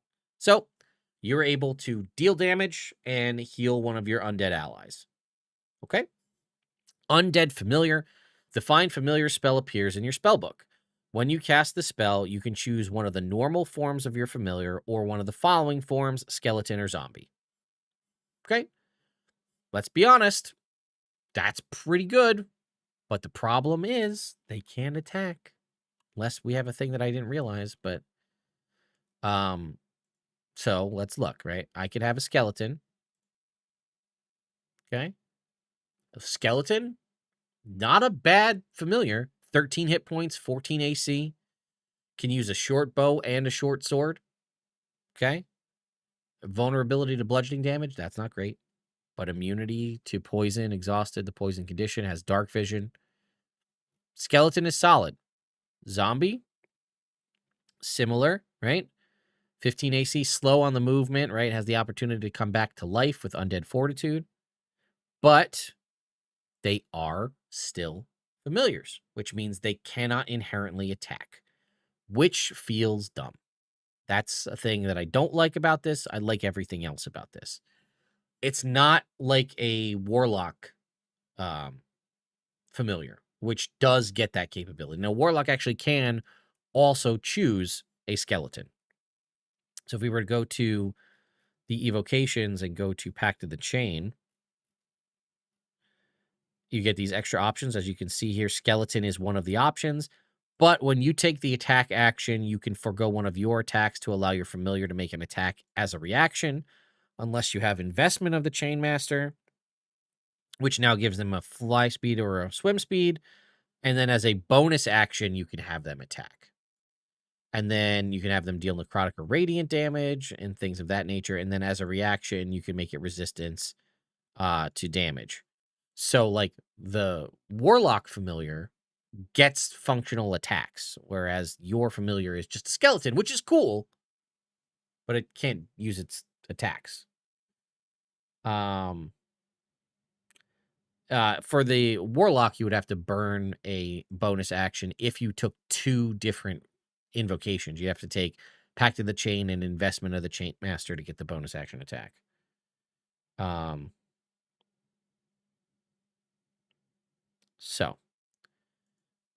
Because Find Familiar, if you were to look at the spell outright, the familiar, it can't attack. It flat out says it right here.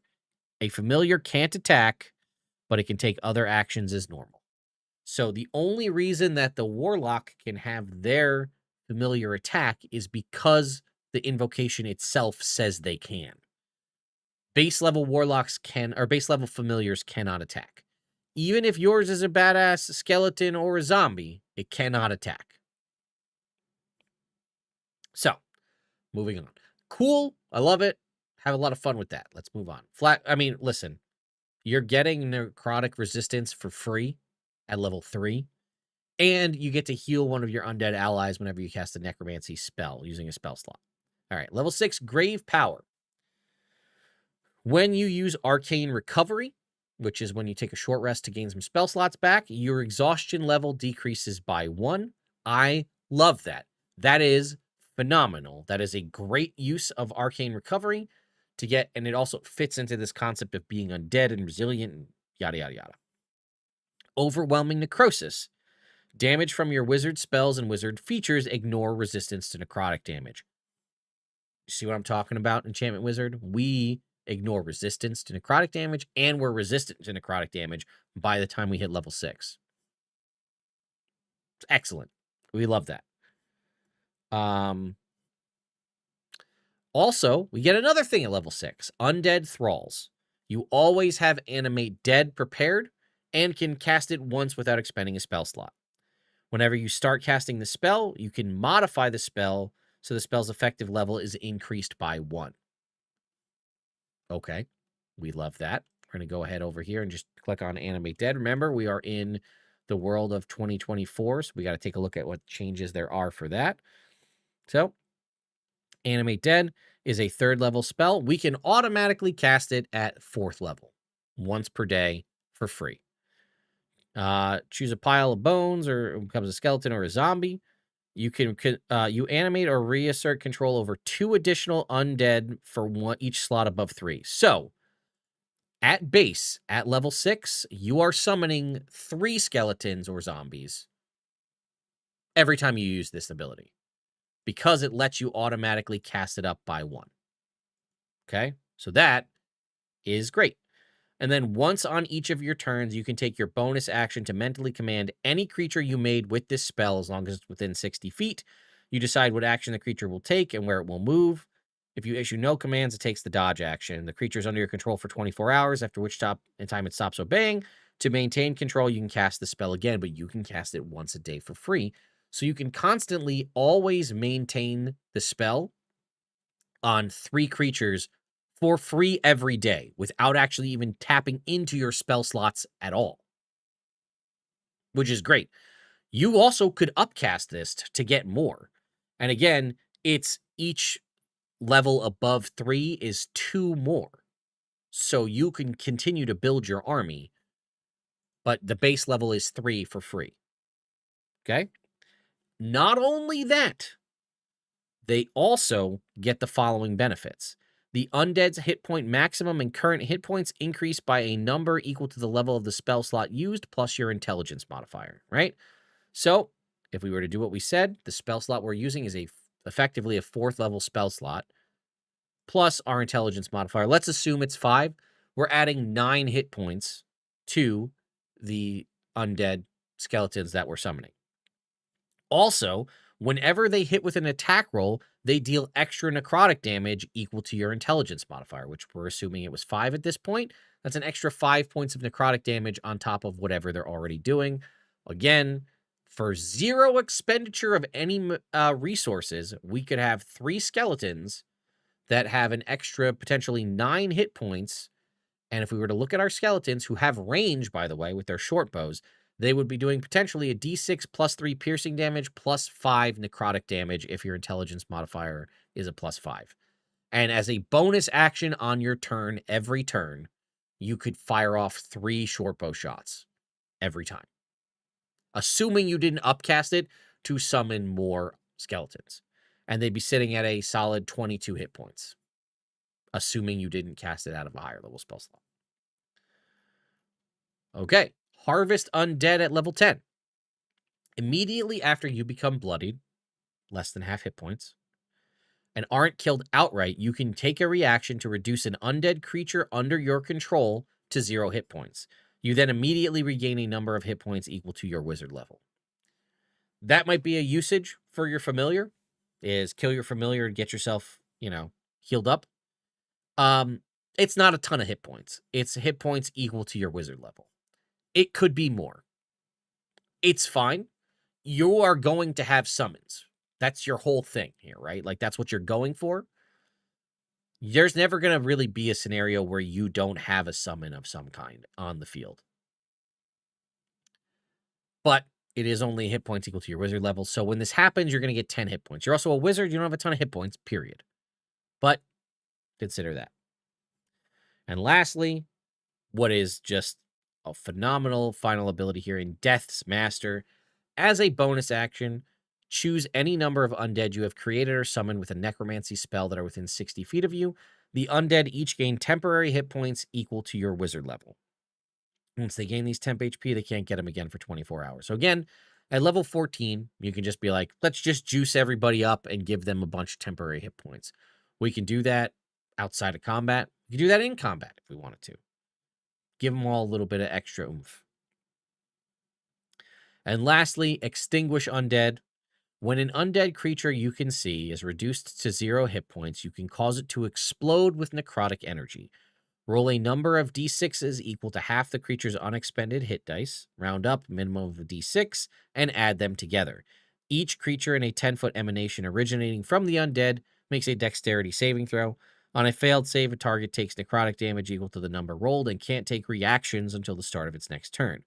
On a successful save, a target takes half as much damage only. When you use this feature to explode an undead creature you don't control, you must use a reaction and expend a 5th level spell slot. Again, you can do this when an undead creature you can see is reduced to 0 hit points. It doesn't have to be your creature. If it is your creature, you don't have to expend a spell slot or a reaction. If it is yours, you can just explode it when it dies. I want to point out that it's not a reaction to expend it when it's yours. You can kill your own creatures. You could drop a fireball on your group of skeletons and just Nova Bomb the enemies. You hit them with the fireball, you hit them with the explosion. If it's under your control, it does not need to use a reaction to do it. It just happens. So you can live your Necromancer best life and just summon a shit ton of skeletons. I also will remind you, in case you forgot, that Animate Dead is not concentration. They are an instantaneous thing. It does take a minute to cast, so consider that. But they're just there. You could cast Animate Dead a bunch of times and summon a whole bunch of horde of undead, funnel them all in a room, fireball, kill them all, and then just blow up everybody with your undead Nova Bombs. It's awesome. I love this retake on this. It's so good. Yes, good use for the summon familiar. Right, correct. The familiar can still be, it is an undead under your control. It's an explosion. Sending your familiar in to taunt and just be a menace, giving people the help action, pissing the DM off that everybody's getting advantage from the help action, makes the DM want to kill the familiar. Great. Kill it. Get ready for the explosion that follows after. True Spaz, excellent point. Now with the fireball, do the undead still have to make a saving throw? Welcome to the world of 2024 Dungeons and Dragons. Anyone can voluntarily choose to fail any saving throw they wish. And these monsters are under your control. You can choose to voluntarily have them fail that dexterity saving throw, therefore taking full damage from the fireball. So, yes, Circadian Wolf also gives you more value out of Create Undead because ghouls and mummies have more hit dice. Yes. I mean, obviously, the skeletons don't have, they have, what do they have? 1 hit die, probably? 2? 2d8? So you're going to have half of that. That's a d8 for the explosion. Right? But it's okay. Make a dexterity saving throw. I'm going to make you make a ton of dexterity saving throws. I could very easily find myself in a scenario where I'm summoning 10 skeletons. I feel like that's pretty reasonable in the grand scheme of things. Plus my familiar, which is 10d8. I mean, it's 10 individual dexterity saving throws, but also the damage that triggered it. Like you said, there are things that we can summon that are also... Now, I think the Summon Undead is a conjuration spell, so that wouldn't count. Right? That is... Oh, no. Summon... Oh, no. Oh, no. Summon Undead. It's so good, guys. So, Summon Undead. If you choose the Putrid option, It's the little inside baseball for you here. It has Festering Aura. Constitution saving throw, DC equal to your spell save DC. Any creature other than you that starts its turn within 5-foot emanation from the spirit. If they fail, they have the poisoned condition. It can make, at base, 1 attack. If it hits and they're poisoned, they're automatically paralyzed, no saving throw. So if you can find a way to poison your enemies and summon an undead spirit, that's the putrid spirit, which again is a necromancy summon of yours, which can get all these extra benefits you get from summoning things, and you find a way to poison people, if they're poisoned and it hits, it's automatic paralyzation, no saving throw. It's pretty good. So, like, you have some pretty serious options at your disposal. Well, no, the help action just gives advantage on the next attack roll against the creature if you were to use the help action. So you like say I send my skeleton in to give the help action. So the next attack against them has advantage. That usually is a thing people do with an owl that pisses off the DM because they have the owl fly in, use the help action, and the owl has flyby, so it leaves without provoking attacks of opportunity to give somebody advantage on the next attack roll. Could be the wizard, could be somebody else. Yeah, you could paralyze people, then march your skeleton army inside, and then blow them all up, and they're paralyzed, so they automatically fail their dex saving throws. There's a lot of very sweet synergy you can do here. It's so good. Because remember, also, you guys probably have not really looked at this spell very much, but Ray of Sickness, if you hit, they're poisoned, period. No saving throw.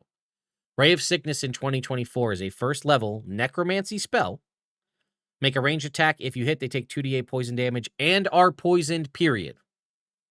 Which therefore you now set up your other guy to go in and paralyze them. Followed it up by the undead horde bomb on the next turn. Like, you can do a ton of really cool synergy with this class if you're willing to look for some synergies here. So the only problem that was just brought up, which I will go back and say, is that the undead summons do not have hit dice. So they cannot benefit from the explosion. They'll do a minimum of a d6, right? It says roll a number. Oh, no. Unexpended hit dice. It has no hit dice. So the summons can't be exploded from that. They can't do the explosion because they don't have actual hit dice. So you're limited in what you can explode. It has to be a summon that has hit dice.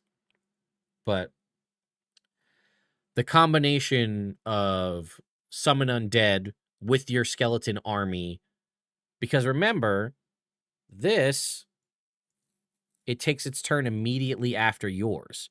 Your summon undead summon doesn't take your action economy.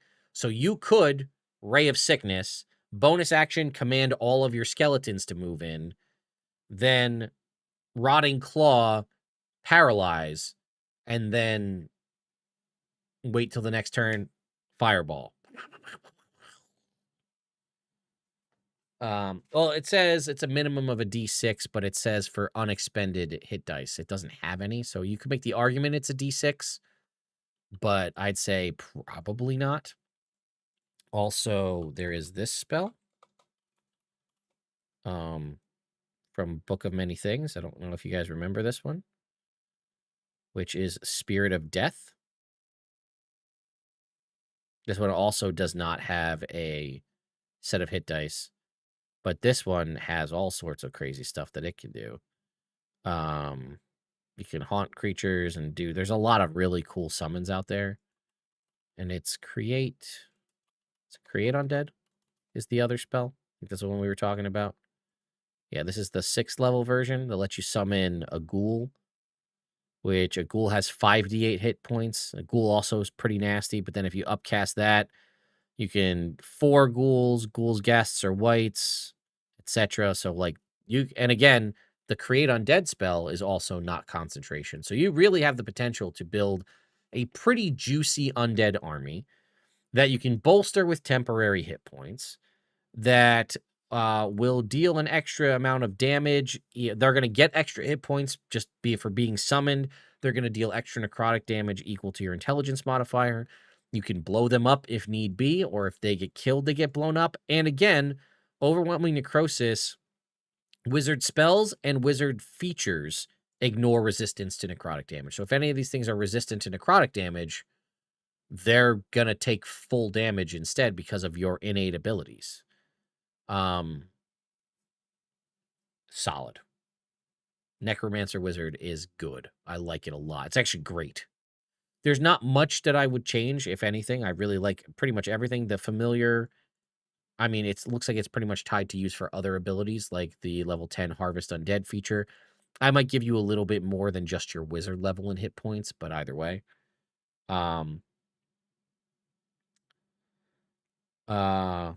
So, let's move on to the last one here, the Transmutation Wizard, which also is significantly improved.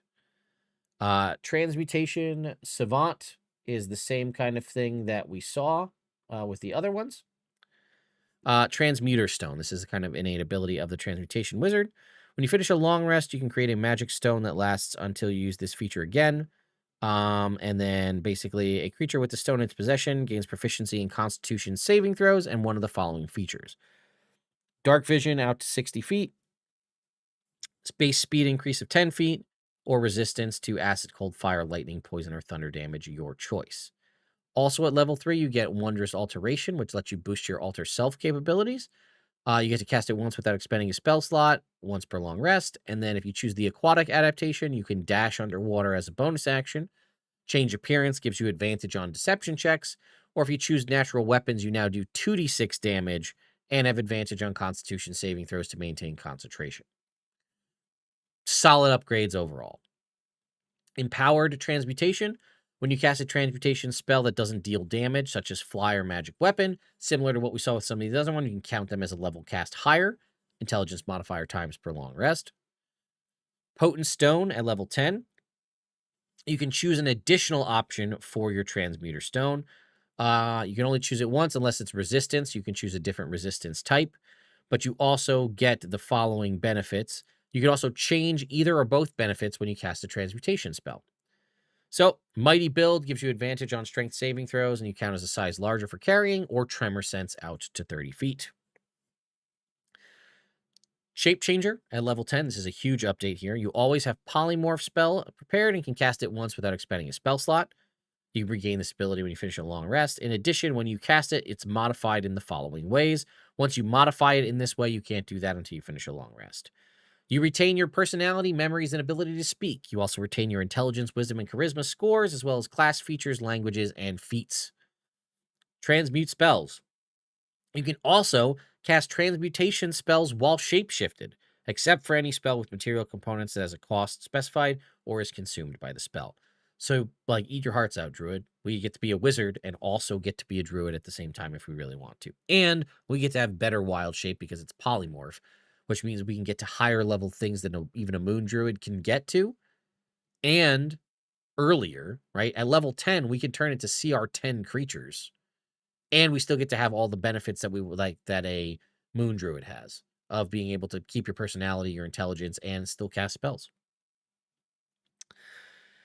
And Master Transmuter. When you carry your transmutation stone, you can use a magic action to consume all of the magic within it.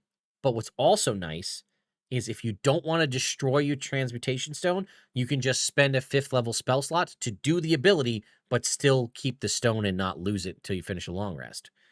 Major transformation. You transmute one non-magical object no larger than 10-foot cube or 8 connected 5-foot cubes from one non-magical object to a different or equal or lesser value. You must spend 10 minutes handling the object to transform it. Panacea. You touched a creature as a magic action. It regains hit points equal to half its hit point maximum rounded down.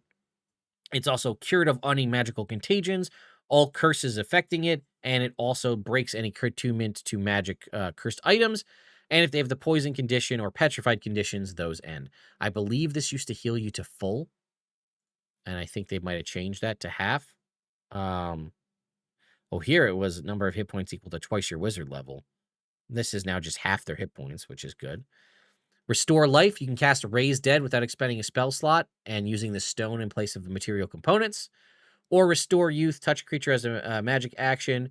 Reduce the target's exhaustion level, if any, to 0, and permanently de-age them 3d10 years to a minimum of young adulthood.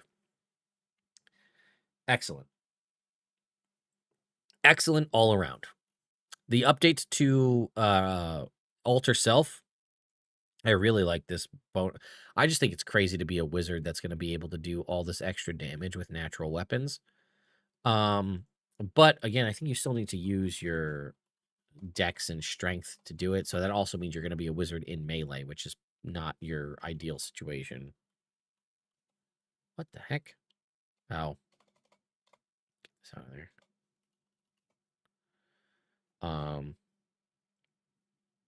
Yeah, so you still have to use your yeah, you still have to use strength for this because it's still an unarmed strike.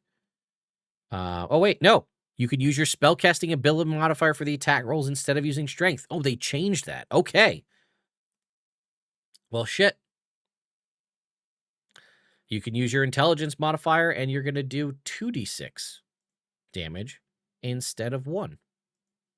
Okay. And hey, listen, this is like super disguise self. It's change appearance, but now you also get advantage on the deception check. So you can definitely be subterfuge, sneaky face wizard if you need to be, or at least just, hope for the best on advantage. The stone is great. It's proficiency in con saves immediately, resistance to a damage type, and then potentially also tremor sense, which is great, or resistance to 2 damage types.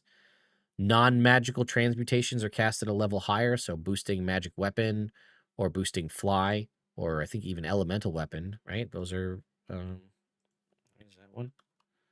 Elemental weapon. That's a transmutation spell,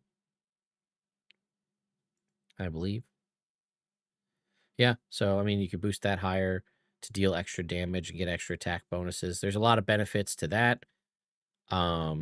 Potent Stone, like we said, is good. And then Shape Changer is just absolutely phenomenal, this polymorph ability. And then I love that they gave you this, that you could still destroy your Transmutation Stone, but you could potentially use these abilities multiple times. Previously, the limitation in Master Transmuter was the stone crumbled to dust. So you'd have to wait until you finished a long rest to make another Transmutation Stone. But you now can use it as many times as you have 5th level plus spell slots. And then once those are all gone, you can still just use the stone to expel the stone.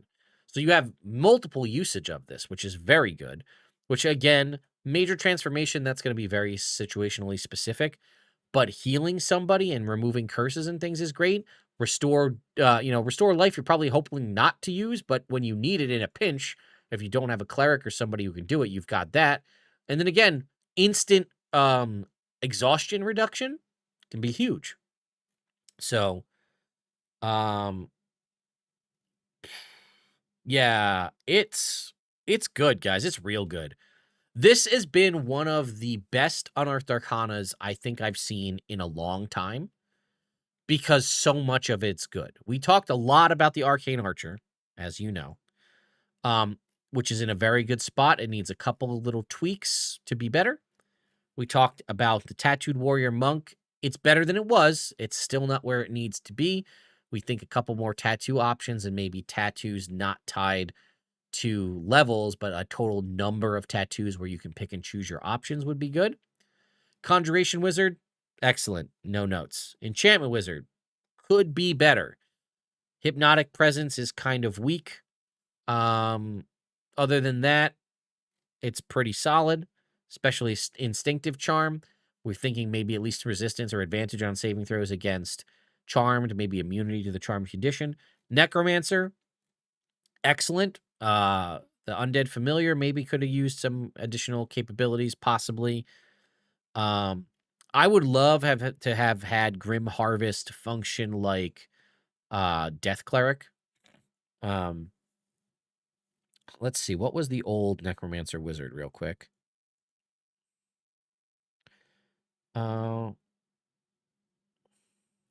Let's see. The old Necromancer. was once per turn when you kill one or more creatures, you regain hit points, was what Grim Harvest did. Now Grim Harvest lets you heal one of your, let's see, undead creature you can see. I like this. I also like this. I would allow it to kind of, this makes me think of, if you recall, oh God, what was it called? If it was back in it was Lord of the Dead, I forget, whatever the book was. Heroes of Horror, maybe, or Libris Mortis, one of those.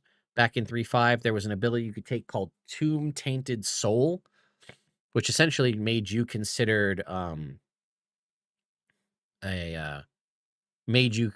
essentially an undead. So like you could heal from necrotic damage, and you could be you could do a lot of that was one of my favorite things about playing a necromancer back then, is you could essentially stand in your Nova bombs and just blow up all your things and just heal yourself up because you healed from necrotic damage. But if you can find a way to make yourself undead, and then you could maybe use this to heal yourself, which would be pretty cool.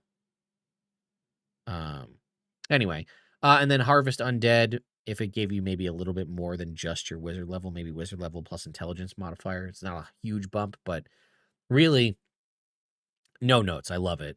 And then Transmutation Wizard, also excellent. No notes. So,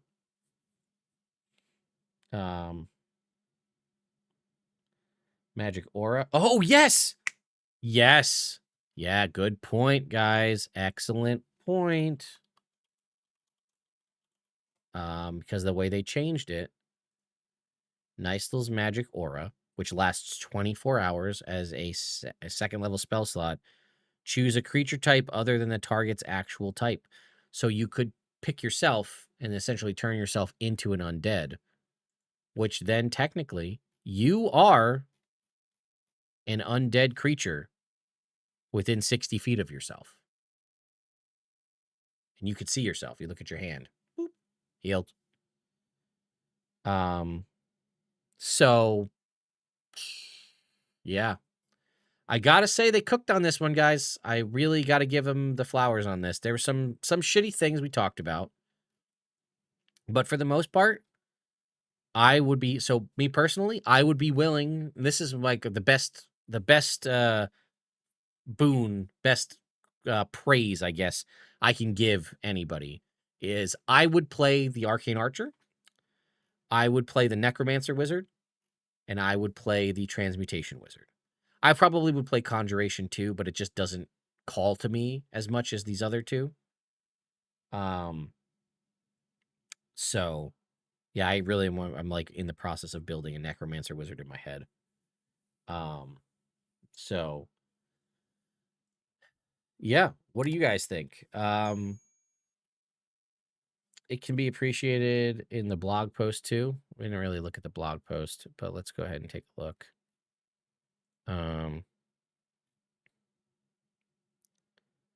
If your ally is treated as undead, if you revive them from dead with Revivify, would undead thralls work on them? Let's see. Undead thralls.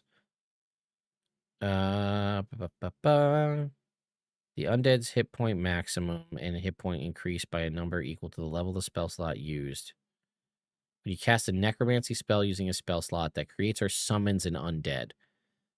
No, but well, I guess you could get into the semantics of bolster undead, right? Which is any undead you've created or summoned. Could you make the summon with any undead you've created or summoned with a necromancy spell? Because I was gonna say, could you make the argument that Nystul's Magic Aura is you creating an undead? Not really, but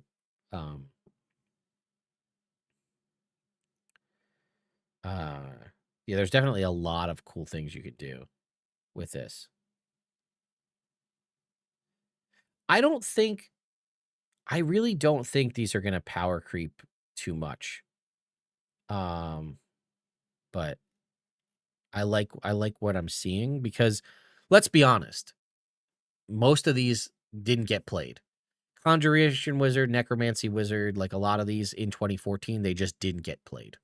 I mean, maybe they did. Maybe you have a great story about your Conjuration Wizard, your Necromancy Wizard, whatever. Across the board, they were very poorly received.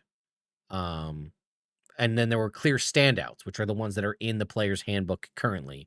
Evocation, Abjuration, Illusion, Divination. Illusion, maybe not as much. Abjuration, Evocation, Divination were all excellent as they were. And you see there really wasn't much changes to them when they came forward to 2024.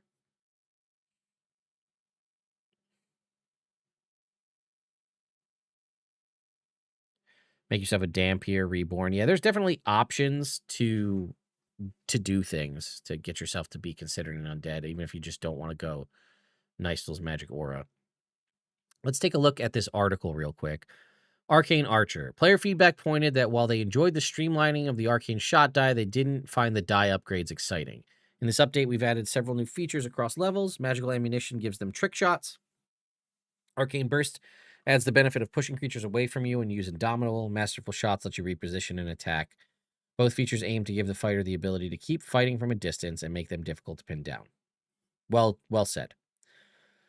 Player feedback showed that the initial lineup did not succeed at delivering the fantasy of the subclass. Players had a strong desire for a narrative of a warrior with magical tattoos, so we redesigned the subclass. The subclass now provides magical abilities through your tattoos that aren't spells. Celestial tattoos provide search, hide, study actions. Natural's resistance. And monster tattoos now include Beholder, Chromatic Dragon, and Troll, providing new abilities. These changes keep, again, lots better. It's still not great, though. Conjuration spells typically transport creatures or objects. The previous design was shaped heavily by feedback from the 2014 version, within players heavily favored the teleportation aspect. However, the feedback has shown an increase in interest in summoning, and we were more than happy to provide. Yep, I think that's the updated Conjurer focuses on making the summoned creatures much more durable. The Enchantment Wizard, previous iteration, took big swings at a new design, but feedback showed it strayed too far from what players wanted. We want the Enchanter to be a charmer and beguiler capable of taking change as the party's communicator, or charge as the party's communicator, rather. Enchanting Talker succeeded in its direction and scored very well. This update features several returning features from 2014. Necromancer, the previous version, we moved away from animating the undead, but players made it clear that controlling hordes of undead is the fantasy they want. Agreed. To keep the Necromancer undead potent at high levels, the Necromancer now learns how to use them as an expendable resource. And Transmuter Wizard still emphasized the emphasis on the Transmuter Stone, but now has shape-shifting abilities.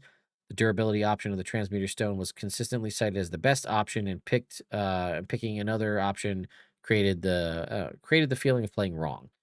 We've updated the feature by making the durability option part of bearing the stone by default. That's the proficiency Constitution saves. We revised the subclass to have more flexibility in its features, such as expanding the types of spells, split transmutation effects. Yeah, I mean, all in all, excellent.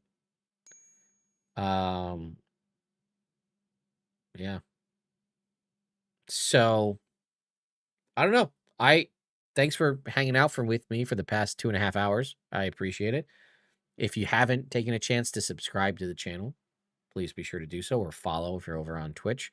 Feel free to like this video if you're watching over on YouTube. That will definitely help drive it up algorithm-wise, considering the algorithm is all over the place lately. Yeah, feel free. I will definitely, this will be available on YouTube permanently right after this. And then at some point between now and when the survey goes live, I'll probably make like a TLDR version. We spun our wheels a lot on Arcane Archer, but we've had enough discussion here as a group that I think I can feel confident in the things I'd like to shift and change. Therefore, when I go to make that TLDR video, it can be much more concise and just hit the high points. And then I'll obviously make a video filling out the survey where we kind of dictate all the stuff we just said to Wizards of the Coast in the survey to kind of put forth our ideas on what we would like to change and adjust accordingly. So,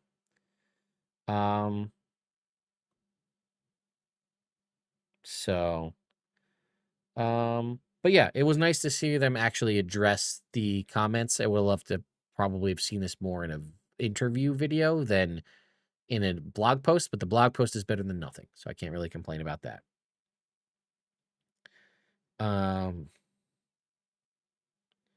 So anyway, let me know your thoughts and opinions in the comments down below. I will be, I don't know, at some point this weekend, I will probably be live streaming more Guild Wars 2 at some point. And I will also be, what else will I be doing?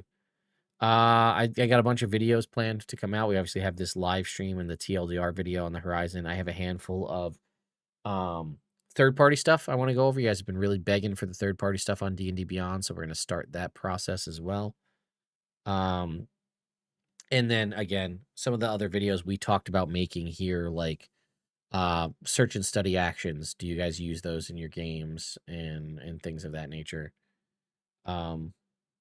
So more to come for sure. So anyway, we've been at this for almost 3 hours. I got some stuff to do, so I appreciate you all hanging out. Thank you all so much. Do you ever review followers homebrew? That's not my usual go-to. I usually will, if I'm gonna do that, I primarily do that like via DM's Guild stuff. Because you know, and I have, that's actually something I want to get back into doing, is reviewing DM's Guild related content. Because I haven't done that in a while, and I did really like doing that because it would just keep me kind of on the pulse of what everybody's up to at the moment and like looking at on the, you know, out there in the D&D space, what people are creating. I know, I mean, like I said, I could definitely do it. But I would say that Cinderblock Sally is usually one of your go-to people for homebrew reviews. It's kind of what he's built his channel around. But I don't mind doing it. But like I also will say out front, there's no guarantee I'm gonna have time to get to it. So like, you know, I mean, if I make, the other side of it is I don't want to like necessarily make content around it, because what if I go to make content around, like, you're like, hey, I really want you to review this piece of this thing that I made. And I'm like, sure, I'll do it. And then I review it. And I'm not saying that this is going to be the case for all of you. But what if I'm like, this is terrible? Like, I don't want to drag people on the internet. But then again, you did ask me to do it. So, you know, it's, I guess, you know, if you really want true, honest feedback, I guess I would be giving it at that point. But I don't know. Like I said, you can always feel free to send stuff my way. I'll take a look at it. But there's no guarantee that I'm going to have time to like really devote like a heavy focus to it, if that makes sense.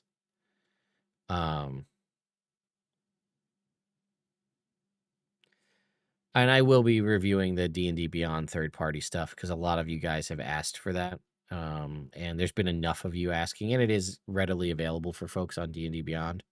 So I can definitely do that. I went to go look up some of the tattoos that I had on my tattooed monk, and I did have, you got 2 tattoos at level 3, 3 at level 6, 5 at level 11, and 6 at level 17. And then like you would level up. You could choose different options. Actually, I think I just allowed you to choose them all from the start. What do we have? Dark vision as a tattoo, immunity to the frightened condition, proficiency in athletics, twice your proficiency bonus. Did I put it out on D&D Beyond? I might put it out on D&D Beyond. I really like the rabbit's foot one, which is when you spend your last point, like focus point, roll a d4, and if roll any die. If you roll an even number, you regain a d4 focus points, which I thought was like a really cool little option for like the lucky rabbit's foot.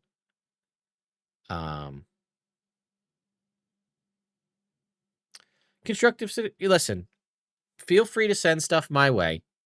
Whether, I mean, if I get enough, maybe I'll make like a series out of it and just like I don't know, take 2 or 3 and review them in a video and just kinda give the full honest feedback. Um, I'm always looking for new content ideas.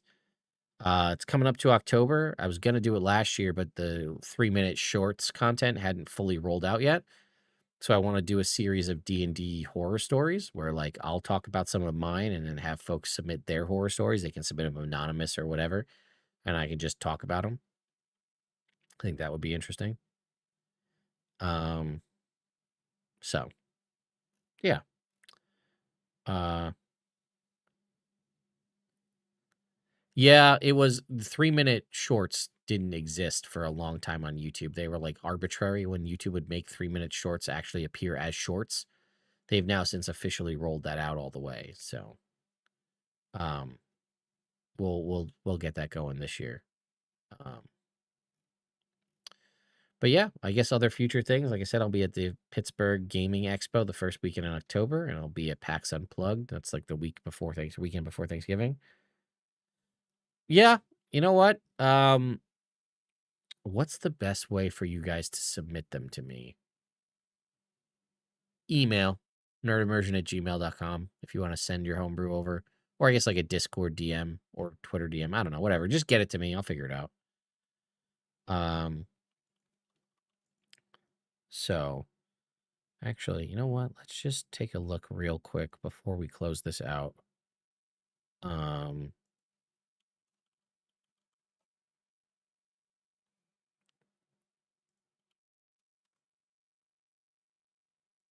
is it in here? Okay. So yeah, I have a like a tattoo monk. I built it in D&D Beyond. Um, so I'm wondering if did it get fully rolled out, or was there another one? Or did somebody actually make one on D&D Beyond? Browse homebrew subclasses. Let's see, and then we'll just take a look and see.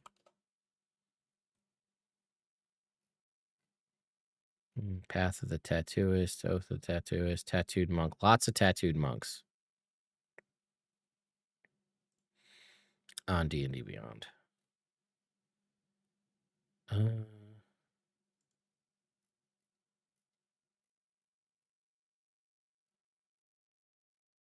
Trying to see. A lot of them are the same. Um, hmm. Yeah, there's a lot of good options on D&D Beyond that they should just probably go look at for tattoo choices.